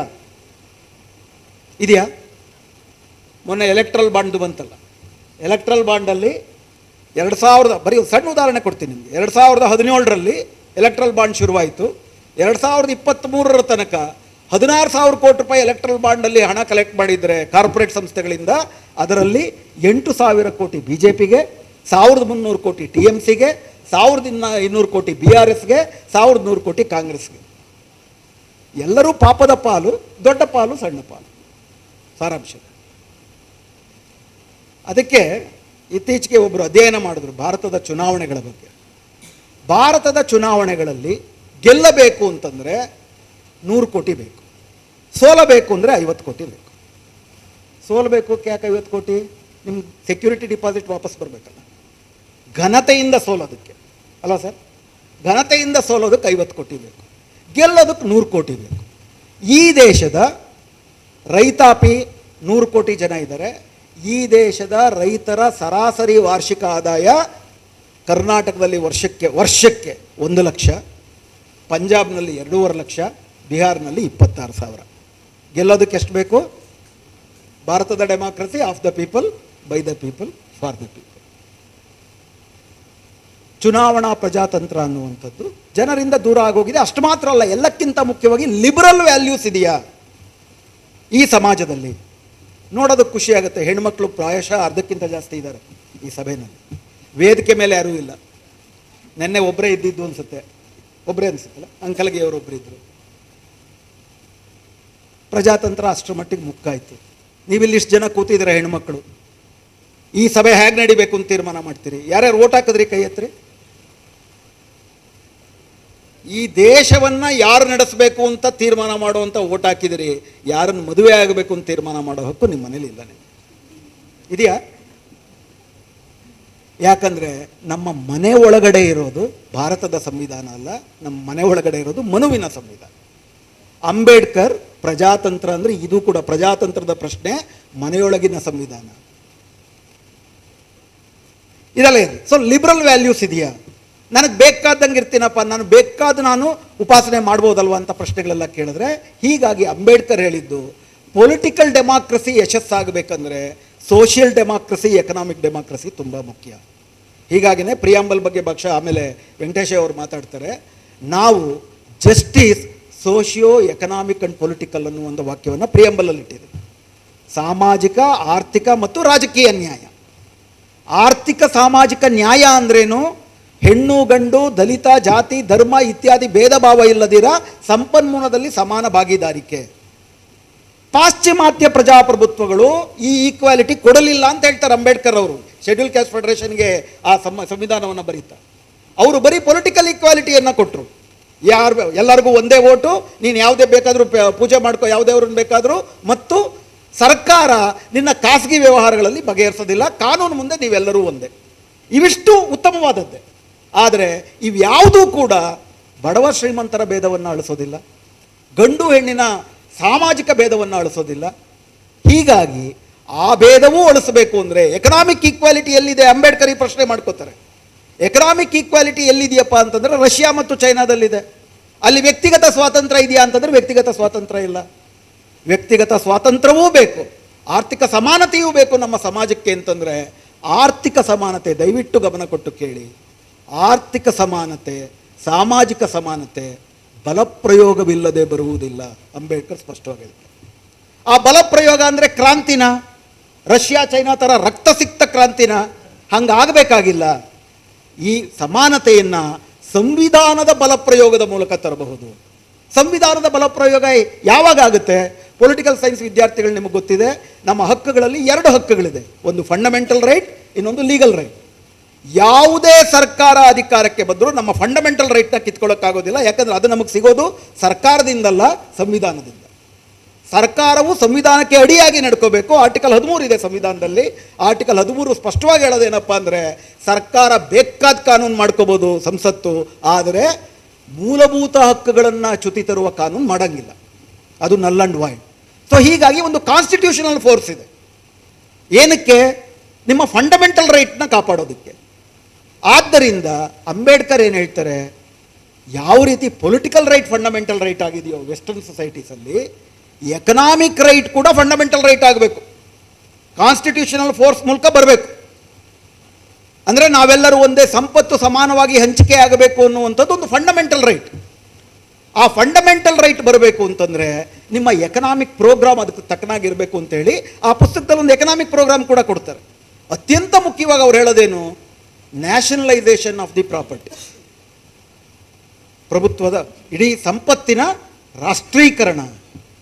ಯಾಕಾಗಿ ಅಂದರೆ 1950ರ ಸುಮಾರಿನಲ್ಲಿ ಈಗಲೂ ಕೂಡ ಯಾತಕ್ಕೆ ಎರಡು ಪಕ್ಷಗಳಿದ್ದಾವೆ ಅಂತ ಇಟ್ಕೊಳ್ಳಿ, ಒಂದು ಭೂಮಾಲೀಕರ ಪಕ್ಷ, ಇನ್ನೊಂದು ಭೂಹೀನರ ಪಕ್ಷ. ಚುನಾವಣೆ ದಿನ ಬಂತು, ನನಗೆ ಪೊಲಿಟಿಕಲ್ ಫ್ರೀಡಮ್ ಇದೆ, ಫಂಡಮೆಂಟಲ್ ರೈಟ್ ಇದೆ, ಬೇಕಾದವ್ರಿಗೆ ಓಟ್ ಹಾಕೋದು. ನಾನು ಭೂಮಾಲೀಕ ಹೇಳ್ತಾನೆ ನೀನು ನನ್ನ ಪಕ್ಷಕ್ಕೆ ಓಟ್ ಹಾಕಬೇಕು ಅಂತ, ನಾನು ಅವನ ಪಕ್ಷಕ್ಕೆ ಓಟ್ ಹಾಕಲ್ಲ, ನಮ್ಮವ್ರ ಪಕ್ಷಕ್ಕೆ ಓಟ್ ಹಾಕ್ತೀನಿ. ನಾಳೆ ವಾಪಸ್ ನಾನು ಕೆಲಸಕ್ಕೆ ಹೋದಾಗ ಅವ್ನು ಕೆಲಸಕ್ಕೆ ತಗೊಳ್ಳಲ್ಲ. ನಾನು ಭಾಳ ಸರಳವಾಗಿ ಹೇಳ್ತೀನಿ, ಕೆಲಸಕ್ಕೆ ತಗೊಳ್ಳೋದಲ್ಲ, ಗುಡಿಸಲಿಗೆ ಬೆಂಕಿ ಹಚ್ಚಿಬಿಡ್ತಾರೆ ಅಲ್ವಾ. ಅಂದರೆ ಎಲ್ಲಿಯ ತನಕ ನಿಮಗೆ ಆರ್ಥಿಕ ಅವಲಂಬನೆ ಇರುತ್ತೋ ಅಲ್ಲಿಯ ತನಕ ನಿಮ್ಮ ಪೊಲಿಟಿಕಲ್ ಫ್ರೀಡಮ್ ತಗೊಂಡೆ ಉಪ್ಪು ಖಾರ ಕಣ್ಣೆಕ್ಕಬೇಕು. ಇದರ ಬಗ್ಗೆ ಇನ್ನು ವೆಸ್ಟರ್ನ್ ಫಿಲಾಸಫರ್ಸು ಹೇಳ್ತಾರೆ. ಭಾರತಕ್ಕೆ ಅನ್ವಯಿಸಿ ಹೇಳೋದಾದರೆ, ಆದಾನಿಯ ಮಗ ಫುಟ್ಪಾತ್ ಮೇಲೆ ಮಲಗಿದ್ರು, ಬೋರೇಗೌಡನ ಮಗ ಫುಟ್ಪಾತ್ ಮೇಲೆ ಮಲಗಿದ್ರು, ನಾವು ಅರೆಸ್ಟ್ ಮಾಡ್ತೀವಿ, ಕಾನೂನು ಎಲ್ಲರಿಗೂ ಸಮ, ಈಕ್ವಾಲಿಟಿ ಬಿಫೋರ್ ಲಾ. ಅಂಬೇಡ್ಕರ್ ಅದು ಚಪ್ಪಾಳೆ ತಟ್ಟೋದಿಲ್ಲ ಇದಕ್ಕೆ. ಅಂಬೇಡ್ಕರ್ ಪ್ರಶ್ನೆ ಕೇಳ್ತಾರೆ, ಅಂಬಾನಿ ಮಗನಿಗೆ ಹುಚ್ಚ ರೋಡ್ ಮೇಲೆ ಮಲಗಕ್ಕೆ, ಬೋರೇಗೌಡನ ಮಗ ಯಾಕೆ ಮಲಗ್ತಾನೆ ರಸ್ತೆ ಮೇಲೆ? ಬೇಸಿಕ್ ಆಗಿ ಈ ಇನ್ಇಕ್ವಾಲಿಟಿಗಳಿದ್ದಾಗ ನಿಮ್ಮ ಪೊಲಿಟಿಕಲ್ ರೈಟು ಉಪ್ಪಿನಕಾಯಿಗೆ ಸಮ ಅದು. ಅದಕ್ಕಾಗಿ ಅಂಬೇಡ್ಕರ್ ಏನು ಹೇಳ್ತಾರೆ, nationalisation of property, state socialism ಬರದಿರ ಪೊಲಿಟಿಕಲ್ ಫ್ರೀಡಮ್ಗೆ ಅಗತ್ಯ ಇಲ್ಲ. ಆ ಕಾಲಘಟ್ಟದಲ್ಲಿ ಏನಿದೆ, 1000 ಎಕರೆ ಜಮೀನ್ದಾರ ಒಂದು ಕಡೆ, ಅವನ ಜಮೀನಲ್ಲೇ ಕೆಲಸ ಮಾಡೇ ಹೊಟ್ಟೆ ಹೊರ್ಕೋಬೇಕಾಗಿರೋ ಭೂಹೀನ ರೈತರು, ಬಹುಸಂಖ್ಯಾತರು ಇನ್ನೊಂದು ಕಡೆ. ಭೂಮಿ ಇದೆ 1000 ಎಕರೆ ಅನ್ನೋದಕ್ಕೆ ಅವನಿಗೆ ದರ್ಪ, ನನಗೆ ಒಂದು ಅಂಗೈಯಗಲ ಜಮೀನಿಲ್ಲ ಅನ್ನೋದಕ್ಕೆ ನನಗೆ ದೈನ್ಯ. ಒಂದು ಕಡೆ ದರ್ಪ, ಇನ್ನೊಂದು ಕಡೆ ದೈನ್ಯ. ದರ್ಪ ದೈನ್ಯ ಎರಡು ಒಟ್ಟಿಗೆ ಪ್ರಜಾತಂತ್ರದಲ್ಲಿ ಇರೋಕ್ಕಾಗಲ್ಲ. ಈ ದರ್ಪ ದೈನ್ಯ ಹೋಗಬೇಕು ಅಂದರೆ ಇವೆರಡು ಯಾವುದ್ರ ಮೇಲೆ ನಿಂತಿದೆ? ಭೂಮಿಯ ಅಸಮಾನ ಹಂಚಿಕೆಯ ಮೇಲೆ ನಿಂತಿದೆ. 1000 ಎಕರೆ ಭೂಮಿ ಒಂದು ಕಡೆ ಕೇಂದ್ರೀಕರಣ ಆಗಿದೆ, ಇನ್ನೊಂದು ಕಡೆ ಅಂಗೈಯಗಲ ಜಮೀನು ಕೂಡ ಇಲ್ಲ. ಅಂಬೇಡ್ಕರ್ ಏನು ಹೇಳ್ತಾರೆ, ಈ ಭೂಮಿಯನ್ನು ರಾಷ್ಟ್ರೀಕರಿಸಿದಾಗ ಭೂಮಾಲೀಕನೂ ಇಲ್ಲ, ಭೂಹೀನ ರೈತನೂ ಇಲ್ಲ. ಎಲ್ರಿಗೂ ಕೂಡ ಹಳ್ಳಿನಲ್ಲಿರೋ ಪ್ರತಿಯೊಬ್ಬರಿಗೂ ಕೂಡ 2-2 ಎಕರೆ ಜಮೀನು ಕೊಡಿ, ಒಟ್ಟಿಗೆ ಉಳುಮೆ ಮಾಡೋದು ಕಡ್ಡಾಯ ಮಾಡಿ, ಕಲೆಕ್ಟಿವ್ ಫಾರ್ಮಿಂಗ್. ನಮ್ಮ ದೇಶದಲ್ಲಿ ಜಾತಿ ಯಾಕಿದೆ ಅನ್ನೋದ್ರ ಬಗ್ಗೆ ಇರುವ ಅತಿ ಮುಖ್ಯವಾದಂಥ ವಿಷಯ ಏನಪ್ಪ ಅಂದರೆ, ನಮ್ಮ ದೇಶದಲ್ಲಿ ಬಹುಸಂಖ್ಯಾತರು ಶ್ರಮಿಕರೇ, ಬೆವರು ಸುರಿಸೋರೆ, ಆದರೆ ಬೆವರು ಬೆಸೆಯಲ್ಲ ಜಾತಿಯ ಕಾರಣಕ್ಕಾಗಿ. ಕುಂಬಾರ, ಕಮ್ಮಾರ, ಅದು ಇದು 100 ಜಾತಿಗಳು, ಎಲ್ಲರೂ ಹಗಲು ರಾತ್ರಿ ಶ್ರಮ ಪಡ್ತೀವಿ, ಒಟ್ಟಿಗೆ ಸೇರ್ಕೊಂಡು ನಾವು ದುಡಿಯಲ್ಲ. ಒಟ್ಟಿಗೆ ಸೇರ್ಕೊಂಡು ದುಡಿದಿದ್ದ ಫಲವನ್ನು ನಾವು ಹಂಚ್ಕೊಳ್ಳೋದಿಲ್ಲ. ಬೆವರು ಬೆಸಿಬೇಕು ಅಂತಂದರೆ ಒಟ್ಟಿಗೆ ದುಡಿಬೇಕು, ದುಡಿದ ಫಲವನ್ನು ಒಟ್ಟಿಗೆ ಹಂಚ್ಕೊಳ್ಬೇಕು. ಅವಾಗೇನುತ್ತೆ, ಬಡತನವೂ ಹೋಗುತ್ತೆ, ಜಾತಿನೂ ಹೋಗುತ್ತೆ. ಅವಾಗ ಇನ್ನೂ ಒಂದು ಆಗ್ಬೋದು. ಸಾಮಾನ್ಯವಾಗಿ ಏನು ಹೇಳ್ತಾರೆ, ಅಂಬೇಡ್ಕರ್ ಅವರು ಜಾತಿ ಹೋಗಬೇಕು ಅಂತಂದರೆ ಅಂತರ್ಜಾತಿ ವಿವಾಹ ಆಗಬೇಕು ಅಂತ ಹೇಳಿದ್ರು. ಅಂಬೇಡ್ಕರ್ ಹಾಗೆ ಹೇಳಲಿಲ್ಲ. ಅಂತರ್ಜಾತಿ ವಿವಾಹವು ಸರ್ವೇ ಸಾಮಾನ್ಯವಾಗಬೇಕು. ನಮ್ಮ ದೇಶದಲ್ಲಿ ಅಂತರ್ಜಾತಿ ವಿವಾಹ ಹೆಂಗಾಗುತ್ತೆ? ಹುಡುಗ ಜಗದೇಕ ವೀರುಡು, ಹುಡುಗಿ ಅತಿಲೋಕ ಸುಂದರಿ, ಇವರಿಬ್ಬರಿಗೆ ಇಂಟರ್ ಕ್ಯಾಸ್ಟ್ ಮ್ಯಾರೇಜ್ ಆಗುತ್ತೆ. ಇಂಟರ್ ಕ್ಯಾಸ್ಟ್ ಮ್ಯಾರೇಜ್ ಆದಮೇಲೆ ಹುಡುಗಿ ಹೋಗ್ಬಿಟ್ಟು ಹುಡುಗನ ಜಾತಿನಲ್ಲಿ ವಿಲೀನಳಾಗ್ಬಿಡ್ತಾರೆ. ಹಳ್ಳಿನಲ್ಲಿ ಇವತ್ತಿಗೂ ಕೂಡ ಅಂತರ್ಜಾತಿ ವಿವಾಹಿತರಾದವರು ವಾಸ ಮಾಡ್ತಿರೋ ಹಳ್ಳಿಗಳು ಭಾಳ ಕಡಿಮೆ. ಹಿರಿಯೂರಿನಲ್ಲಿ ಒಂದು ಹಳ್ಳಿ ಇದೆ ಅಂತ ಕೇಳ್ಪಟ್ಟೆ, ಯಾವಾಗಾದರೂ ಹೋಗ್ಬೇಕಾ ಹಳ್ಳಿಗೆ. ಅಂದರೆ ಅವಾಗೇನ ಯಾತಕ್ಕಿದಾಗೋದಿಲ್ಲ ಅಂತರ್ಜಾತಿ ವಿವಾಹ ಅಷ್ಟು ಅಪರೂಪ ಯಾಕಾಗುತ್ತೆ ಅಂತಂದರೆ, ನಮ್ಮ ದೇಶದಲ್ಲಿ ವರ್ಷಕ್ಕೆ ಏನಿಲ್ಲ ಅಂದರೂ 60 ಲಕ್ಷ ಮದುವೆಗಳಾಗ್ತವೆ. ಅದರಲ್ಲಿ ಹಬ್ಬ ಅಂದರೆ 1% ಇಂಟರ್ ಕ್ಯಾಸ್ಟ್ ಮ್ಯಾರೇಜ್ ಆಗಲ್ಲ. ಅತ್ಯಂತ ಆಧುನಿಕರು ಕೂಡ ಬರೀ ಕ್ಯಾಸ್ಟ್ ಕೇಳಲ್ಲ, ಸಬ್ ಕ್ಯಾಸ್ಟ್ ಕೇಳ, ಬರೀ ಕ್ಯಾಸ್ಟ್ ಕೇಳಲ್ಲ. ಮೊನ್ನೆ ಪೇಪರ್ನಲ್ಲಿ ನೋಡಿದೆ, ಒಬ್ಬರು ಏಡ್ಸ್ ಪೀಡಿತ ಶ್ರೀಮಂತ ಹೆಣ್ಣು ಮಗಳು, ಆಕೆ ಒಂದು ಅಡ್ವರ್ಟೈಸ್ಮೆಂಟ್ ಕೊಟ್ಟಿದ್ದಾರೆ, ನನಗೆ ಗಂಡು ಬೇಕು, ಸ್ಫುರದ್ರೂಪಿ ಆಗಿಲ್ಲದಿದ್ದರೂ ಪರವಾಗಿಲ್ಲ, ನಾನು ತಕ್ಕ ಮಟ್ಟಿಗೆ ಸ್ಥಿತಿವಂತಳಾಗಿದ್ದೇನೆ, ಯಾವ ಕಾರಣಕ್ಕೂ SC/STಗಳು ಅಪ್ಲೈ ಮಾಡುವ ಅಗತ್ಯವಿಲ್ಲ. ಅತ್ಯಂತ ಆಧುನಿಕರು ಕೇಳುವ ಪ್ರಶ್ನೆ ಇದು. ಡಾಕ್ಟರ್ AR ವಾಸವಿ ಅಂತಿದ್ದಾರೆ. ಅವರು 2006ರಲ್ಲಿ ಈ ದೇಶದಲ್ಲಿ ನಡೆಯುವ ಅಂತರ್ಜಾತಿ ಮದುವೆಗಳು ಅಥವಾ ಆಧುನಿಕ ಶಿಕ್ಷಣ ಮತ್ತು ಆಧುನಿಕ ತಂತ್ರಜ್ಞಾನ IT ಇಂಜಿನಿಯರ್ಸ್ ಇದ್ದಾರಲ್ಲ, ಅವರಲ್ಲಿ ನಿಮ್ಮ ಎಂಥ ಹುಡುಗನ ನೀವು ಕೇಳ್ತೀರಾ, ಎಂಥವ್ರನ್ನ ನೀವು ಬಯಸ್ತೀರಾ ಅಂತಂದರೆ ಭಾಳಷ್ಟು ಜನಕ್ಕೆ ಕದ್ದು ಓಡೋಗಿ ಮದುವೆ ಮಾಡೋ ಸ್ಪಿರಿಟೇ ಹೋಗ್ಬಿಟ್ಟಿದೆ ಸರ್. ನಮ್ಮ ಪಿಕ್ಚರ್ಗಳಲ್ಲಿ ನೋಡ್ತೀವಲ್ಲ ನಾವು, ಹಮ್ಮೆ ಅಪ್ಕೆ ಕವನಿಂದ ಮೊದಲ್ಗಂಡು ಎಲ್ಲ ಅಪ್ಪ ಅಮ್ಮ ಹೇಳಿದ್ದನ್ನು ನಾವು ಮದುವೆ ಆಗ್ತೀವಿ. ಅವಾಗೆಲ್ಲ ಓಡೋಗಿ ಮದುವೆ ಆಗೋದೊಂದು ರೆಬೆಲಿಯಸ್ ಆಗಿತ್ತಲ್ಲ. ಒಂದು ಓಡೋಗಿ ಮದುವೆ ಆಗಲ್ಲ. ಎರಡನೇದು ಬರೀ ಜಾತಿ ಅಲ್ಲ, 86% ಜನ ಉಪಜಾತಿಗಳು ನಮಗೆ ಮುಖ್ಯ ಅಂತಾರೆ. ಜಾತಿ ಎಲ್ಲಿದೆ? ಜಾತಿ ಕಾಲಮ್ನಲ್ಲಿದೆ. ಜಾತಿ ಕಾಲಮ್ ತೆಗೆದುಬಿಟ್ರೆ ಜಾತಿ ಹೋಗುತ್ತೆ ಅಂತೆಲ್ಲ ನಾವು ಮಾತಾಡ್ತೀವಲ್ಲ, ವಿಷಯ ಅಲ್ಲಿದೆ. ಸೊ ಹೀಗಾಗಿ ಅಂಬೇಡ್ಕರ್ ಹೇಳಿದ್ದು ಬರೀ ಅಂತರ್ಜಾತಿ ವಿವಾಹದಿಂದ ಜಾತಿ ಹೋಗಲ್ಲ, ಜಾತಿಗೆ ಬೇರಿದೆ, ಸಾಮಾಜಿಕ ಬೇರಿದೆ, ಆರ್ಥಿಕ ಬೇರಿದೆ. ಇವುಗಳನ್ನು ಕಡಿಬೇಕು. ಇವುಗಳನ್ನು ಕಡಿಬೇಕು ಅಂತಂದರೆ ಒಬ್ಬರಿಗೆ ಒಂದು ಓಟು ಕೊಟ್ಟರು ಸಾಕಾಗಲ್ಲ. ಆ ಒಬ್ಬರಿಗೆ ಒಂದು ಓಟಿಂದ ನೀವು ಸೃಷ್ಟಿಸುವ ರಾಜಕೀಯ ಪ್ರಜಾತಂತ್ರ ಈ ಬ್ರಾಹ್ಮಣಶಾಹಿ ಜಾತಿ ವ್ಯವಸ್ಥೆಯನ್ನು, ಈ ಕಾರ್ಪೊರೇಟ್ ಬಂಡವಾಳಶಾಹಿ ಆರ್ಥಿಕ ವ್ಯವಸ್ಥೆಯನ್ನು ನಾಶ ಮಾಡುವ ಚೈತನ್ಯವನ್ನು ಹೊಂದಿರಬೇಕು. ಅದಿಲ್ಲದಿದ್ದಾಗ ಏನಾಗುತ್ತೆ, ಈ ಸಾಮಾಜಿಕ ಮತ್ತು ಆರ್ಥಿಕ ಅಸಮಾನತೆ ಮುಂದುವರಿಯುತ್ತೆ. ಅದೇ ಎಚ್ಚರಿಕೆಯನ್ನು ಅವ್ರು ಕೊಡ್ತಾರೆ. ಈಗ ನಮ್ಮ ಸಂವಿಧಾನವನ್ನು ಅಂಬೇಡ್ಕರ್ ಕನಸು ಕಂಡಂಥ ಈ ಸಂವಿಧಾನದ ಜೊತೆ ಹೋಲಿಸಿ ನಾವು, ಶ್ರೀನಿವಾಸ್ ಅವರು ಹೇಳಿದಾಗೆ ಅದರಲ್ಲಿ 3 ಪರಿಚ್ಛೇದಗಳಲ್ಲಿ ಮೊದಲನೇ ಪರಿಚ್ಛೇದ ಭಾರತ ಅಂದ್ರೇನು ಅಂತ ಪರಿಚಯ ಮಾಡುತ್ತೆ, ಎರಡನೇ ಪರಿಚ್ಛೇದ ನಾಗರಿಕತ್ವ ಅಂದ್ರೇನು ಅಂತ ಪರಿಚಯ ಮಾಡುತ್ತೆ. ಆ ಪರಿಚ್ಛೇದಗಳು ಬಹಳ ಪ್ರಾಬ್ಲಮ್ಯಾಟಿಕ್ ಆಗಿದೆ. ಮುಂದೊಂದು ಸತಿ ಮಾತಾಡೋಣ, NRC NPR ಮತ್ತೆ ಬರುತ್ತೆ ಆ ಚರ್ಚೆಯ ಸಂದರ್ಭದಲ್ಲಿ. ಮೂರನೇದು ಫಂಡಮೆಂಟಲ್ ರೈಟ್. ಇದರಲ್ಲಿ ಇನ್ನೊಂದು ಉಪಕಥೆ ಒಂದು ಹೇಳ್ತೀನಿ, ಟೈಮ್ ಇದೆ ಸರ್? ಓಕೆ, ಇನ್ನೊಂದು ಉಪಕಥೆ ಒಂದು ಹೇಳ್ಬಿಡ್ತೀನಿ ಈ ವಿಷಯದಲ್ಲಿ.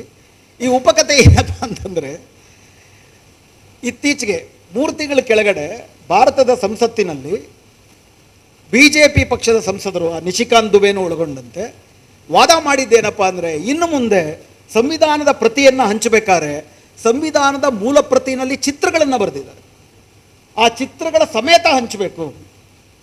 ಇದ್ದಕ್ಕಿದ್ದಾಗ ಇವ್ರಿಗೆ ಯಾಕೆ ಚಿತ್ರಗಳ ಬಗ್ಗೆ ಅಷ್ಟು ಪ್ರೀತಿ ಬಂತು ಅಂತ ನಮಗೂ ಕೂಡ ಆಶ್ಚರ್ಯ ಆಯಿತು.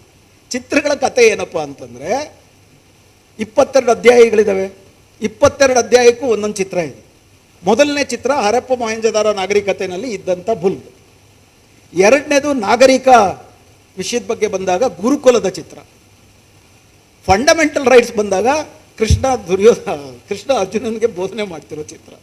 ಅವರು ಅದನ್ನೇ ಹೇಳಕ್ಕೆ ಕನ್ವೆ ಮಾಡೋಕ್ಕೆ ಪ್ರಯತ್ನ. ಪ್ಯೂರ್ ಟೆಕ್ಸ್ಟ್ನ ಕೊಟ್ಬಿಟ್ರೆ ನಿಮ್ಗೆ ಅಂಬೇಡ್ಕರ್ ಸಿಗ್ತಾರೆ, ಚಿತ್ರದ ಸಮೇತ ಕೊಟ್ಟರೆ ನಿಮ್ಗೆ ರಾಮಾಯಣ ಮಹಾಭಾರತ ಬರುತ್ತೆ, ವಾಪಸ್ ಅದು ಹಿಂದುತ್ವೀಕರಣ ಆಗುತ್ತೆ ಅಂತೇಳಿ. ಇರಲಿ, ಆ ಫಂಡಮೆಂಟಲ್ ರೈಟಲ್ಲಿ ನಿಮ್ಗೆ ಏನಿದೆ, ನಮ್ಮ ಸಿವಿಲ್ ಆ್ಯಂಡ್ ಪೊಲಿಟಿಕಲ್, ನಿಮಗೆ ರೈಟ್ಸಲ್ಲಿ 2 ವಿಧ ಪೊಲಿಟಿಕಲ್ ಸೈನ್ಸಲ್ಲಿ ನಿಮಗೆ ಗೊತ್ತಿರುತ್ತೆ. ಸಿವಿಲ್ ಆ್ಯಂಡ್ ಪೊಲಿಟಿಕಲ್ ರೈಟ್ಸ್ ಒಂದು ಕಡೆ, ಸೋಷಿಯಲ್ ಆ್ಯಂಡ್ ಎಕನಾಮಿಕ್ ರೈಟ್ಸ್ ಒಂದು ಕಡೆ. ಸಿವಿಲ್ ಆ್ಯಂಡ್ ಪೊಲಿಟಿಕಲ್ ರೈಟ್ಸ್ ಏನು? ನಾನು ಯಾವುದೇ ಜಾತಿನಲ್ಲಿ ಹುಟ್ಟಿದ್ರು ಕೂಡ ನನಗೆ ಒಂದೇ ಓಟ್ ಇದೆ, ನಾನು ಯಾರಿಗೆ ಬೇಕಾದರೂ ಓಟ್ ಹಾಕ್ಬೋದು, ನನಗೆ ಅನ್ಯಾಯ ಆದರೂ ಪ್ರತಿಭಟನೆ ಮಾಡ್ಬೋದು, ದೇಶದಲ್ಲಿ ಎಲ್ಲಿ ಬೇಕಾದರೂ ನಾನು ವಾಸ ಮಾಡ್ಬೋದು, ನಾನು ಯಾವ ಧರ್ಮ ಬೇಕಾದರೂ ಉಪಾಸನೆ ಮಾಡ್ಬೋದು, ಆ ಧರ್ಮಕ್ಕೆ ಬೇಕಾದಂಥ ಸಂಘಟನೆಗಳನ್ನ ಕಟ್ಕೋಬೋದು, ಸಂಸ್ಥೆಗಳನ್ನ ಕಟ್ಕೋಬೋದು. ಇವೆಲ್ಲವೂ ಕೂಡ ಮೂಲಭೂತ ಹಕ್ಕು.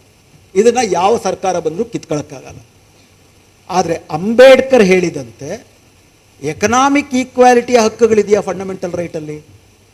ಆರ್ಟಿಕಲ್ 13ರಿಂದ ಆರ್ಟಿಕಲ್ 36 ತನಕ ಸೋಷಿಯೋ ಎಕನಾಮಿಕ್ ರೈಟ್ಸ್ ಬಗ್ಗೆ ಯಾರು ಒಂದು ಮಾತು ಕಿಮ್ಮಿಲ್ಲ. ಅಷ್ಟು ಮಾತ್ರ ಅಲ್ಲ, ಇನ್ನೊಂದು ತುಂಬ ರೊಮ್ಯಾಂಟಿಕ್ ಆಗಿ ನಾವು ಮಾತಾಡ್ತೀವಿ. ಪ್ರಿಯಾಂಬಲ್ ಅಲ್ಲಿ ಇದನ್ನು ಮಾತಾಡೋ ಅಗತ್ಯ ಇದೆ. ಸಂವಿಧಾನವನ್ನೇ ಅಪ್ರಸ್ತುತಗೊಳಿಸ್ತಿರೋ ಜನ ಇರಬೇಕಾದ್ರೆ ನಾವು ನಮ್ಮ ಸಂವಿಧಾನದಲ್ಲಿರುವ ಅತ್ಯುತ್ತಮ ಅಂಶಗಳನ್ನ ಪ್ರತಿಪಾದಿಸೋ ಅಗತ್ಯ ಇದೆ. ನಾನು ಅದನ್ನು ಹಿನಾಯಿಸಿ ಮಾತಾಡ್ತಿಲ್ಲ, ಆದರೆ ತುಂಬ ರೊಮ್ಯಾಂಟಿಕ್ ಆಗೂ ಇರೋಕ್ಕೆ ಸಾಧ್ಯ ಇಲ್ಲ. ಯಾಕಾಗಿ ಅಂದರೆ, we the people of India ಅಂತಿದೆ ನಮ್ಮ ಮೊದಲನೇ ವಾಕ್ಯ. 465 ಆರ್ಟಿಕಲ್ಸು, 25 ಚಾಪ್ಟರ್ಸು, 17 ಶೆಡ್ಯೂಲ್ಗಳು, ಇವೆಲ್ಲವೂ ಒಳಗೊಂಡಂಥ ಈ ಬೃಹತ್ ಸಂವಿಧಾನದಲ್ಲಿ we the people of India ಅಂತ ಬರೋದು ಒಂದೇ ಸತಿ, ಅದು ಪ್ರಿಯಂಬಲಲ್ಲಿ. ಪೀಪಲ್ ಅನ್ನುವ ಪದ 141 ಸತಿ ಪ್ರಯೋಗ ಆಗುತ್ತೆ ಸಂವಿಧಾನದಲ್ಲಿ. ಉಳಿದೆಲ್ಲ ಸತಿ ಅದು ಹೌಸ್ ಆಫ್ ದ ಪೀಪಲ್ ಅನ್ನೋದ್ರ ಜೊತೆಗೆ ಬರುತ್ತೆ. ಹೌಸ್ ಆಫ್ ದ ಪೀಪಲ್ ಅಂದರೆ ಯಾವುದು? ಲೋಕಸಭೆ.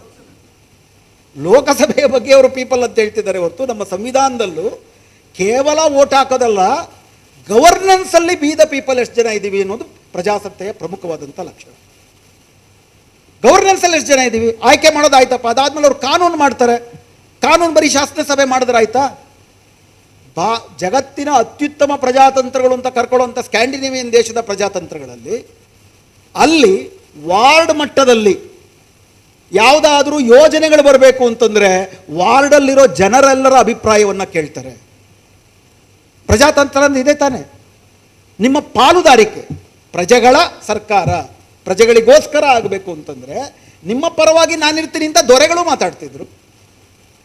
ಒಬ್ಬ ದೊಡ್ಡ ಪ್ರಗತಿಪರ ಮುಖ್ಯಮಂತ್ರಿ ಯಾತಕ್ಕೆ ನಿಮ್ಮ ಪಕ್ಷದಲ್ಲಿ ಮತ್ತು ಸರ್ಕಾರದಲ್ಲಿ ದಲಿತರಿಲ್ಲ ಅಂತಂದರೆ ನನಗಿಂತ ಒಬ್ಬ ದೊಡ್ಡ ದಲಿತ ಬೇಕಂತ ಹೇಳಿದ್ರಂತೆ. ಆಶಯವು ಅತ್ಯುತ್ತಮವಾದಾಗಿರ್ಬೋದು, ದಲಿತರ ಪ್ರಾತಿನಿಧ್ಯ ಇರಬೇಕು. ಅವ್ರ ಅಭಿಪ್ರಾಯ ಕೇಳ್ತೀವ ಇಲ್ವ ನಾವು?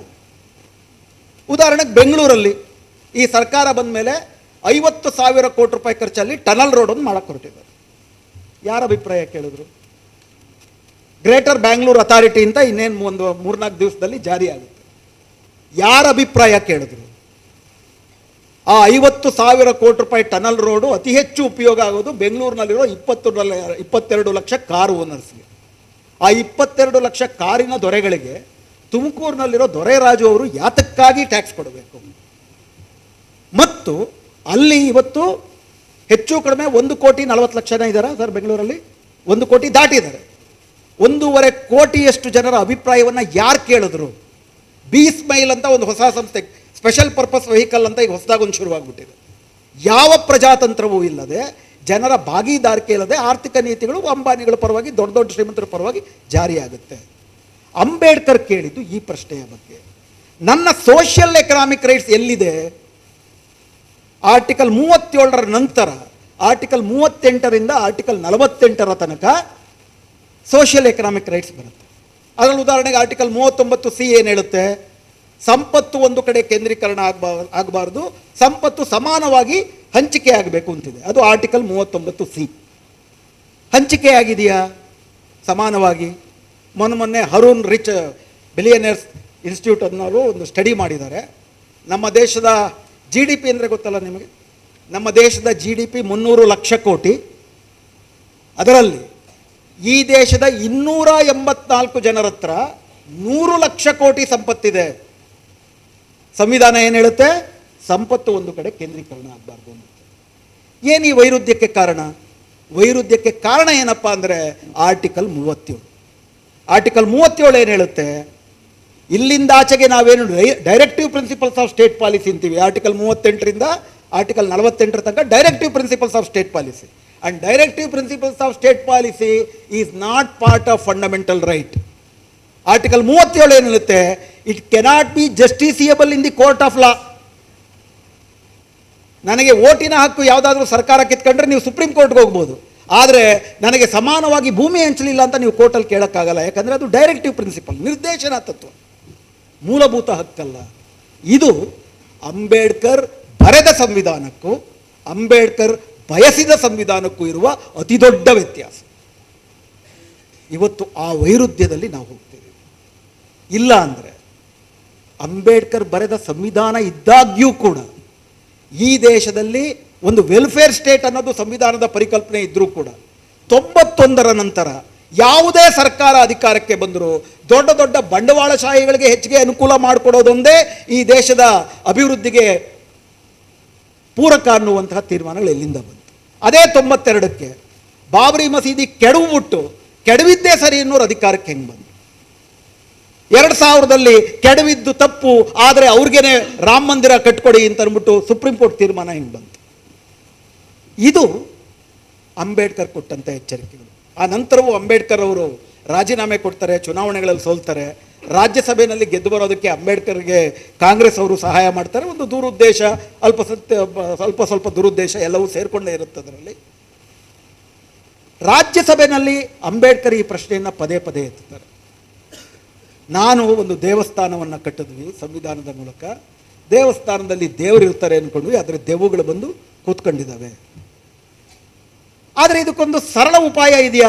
ದೇವರುಗಳನ್ನು ಪ್ರತಿಷ್ಠಾಪಿಸ್ಬಿಟ್ರೆ ಸರಿ ಹೋಗುತ್ತಾ?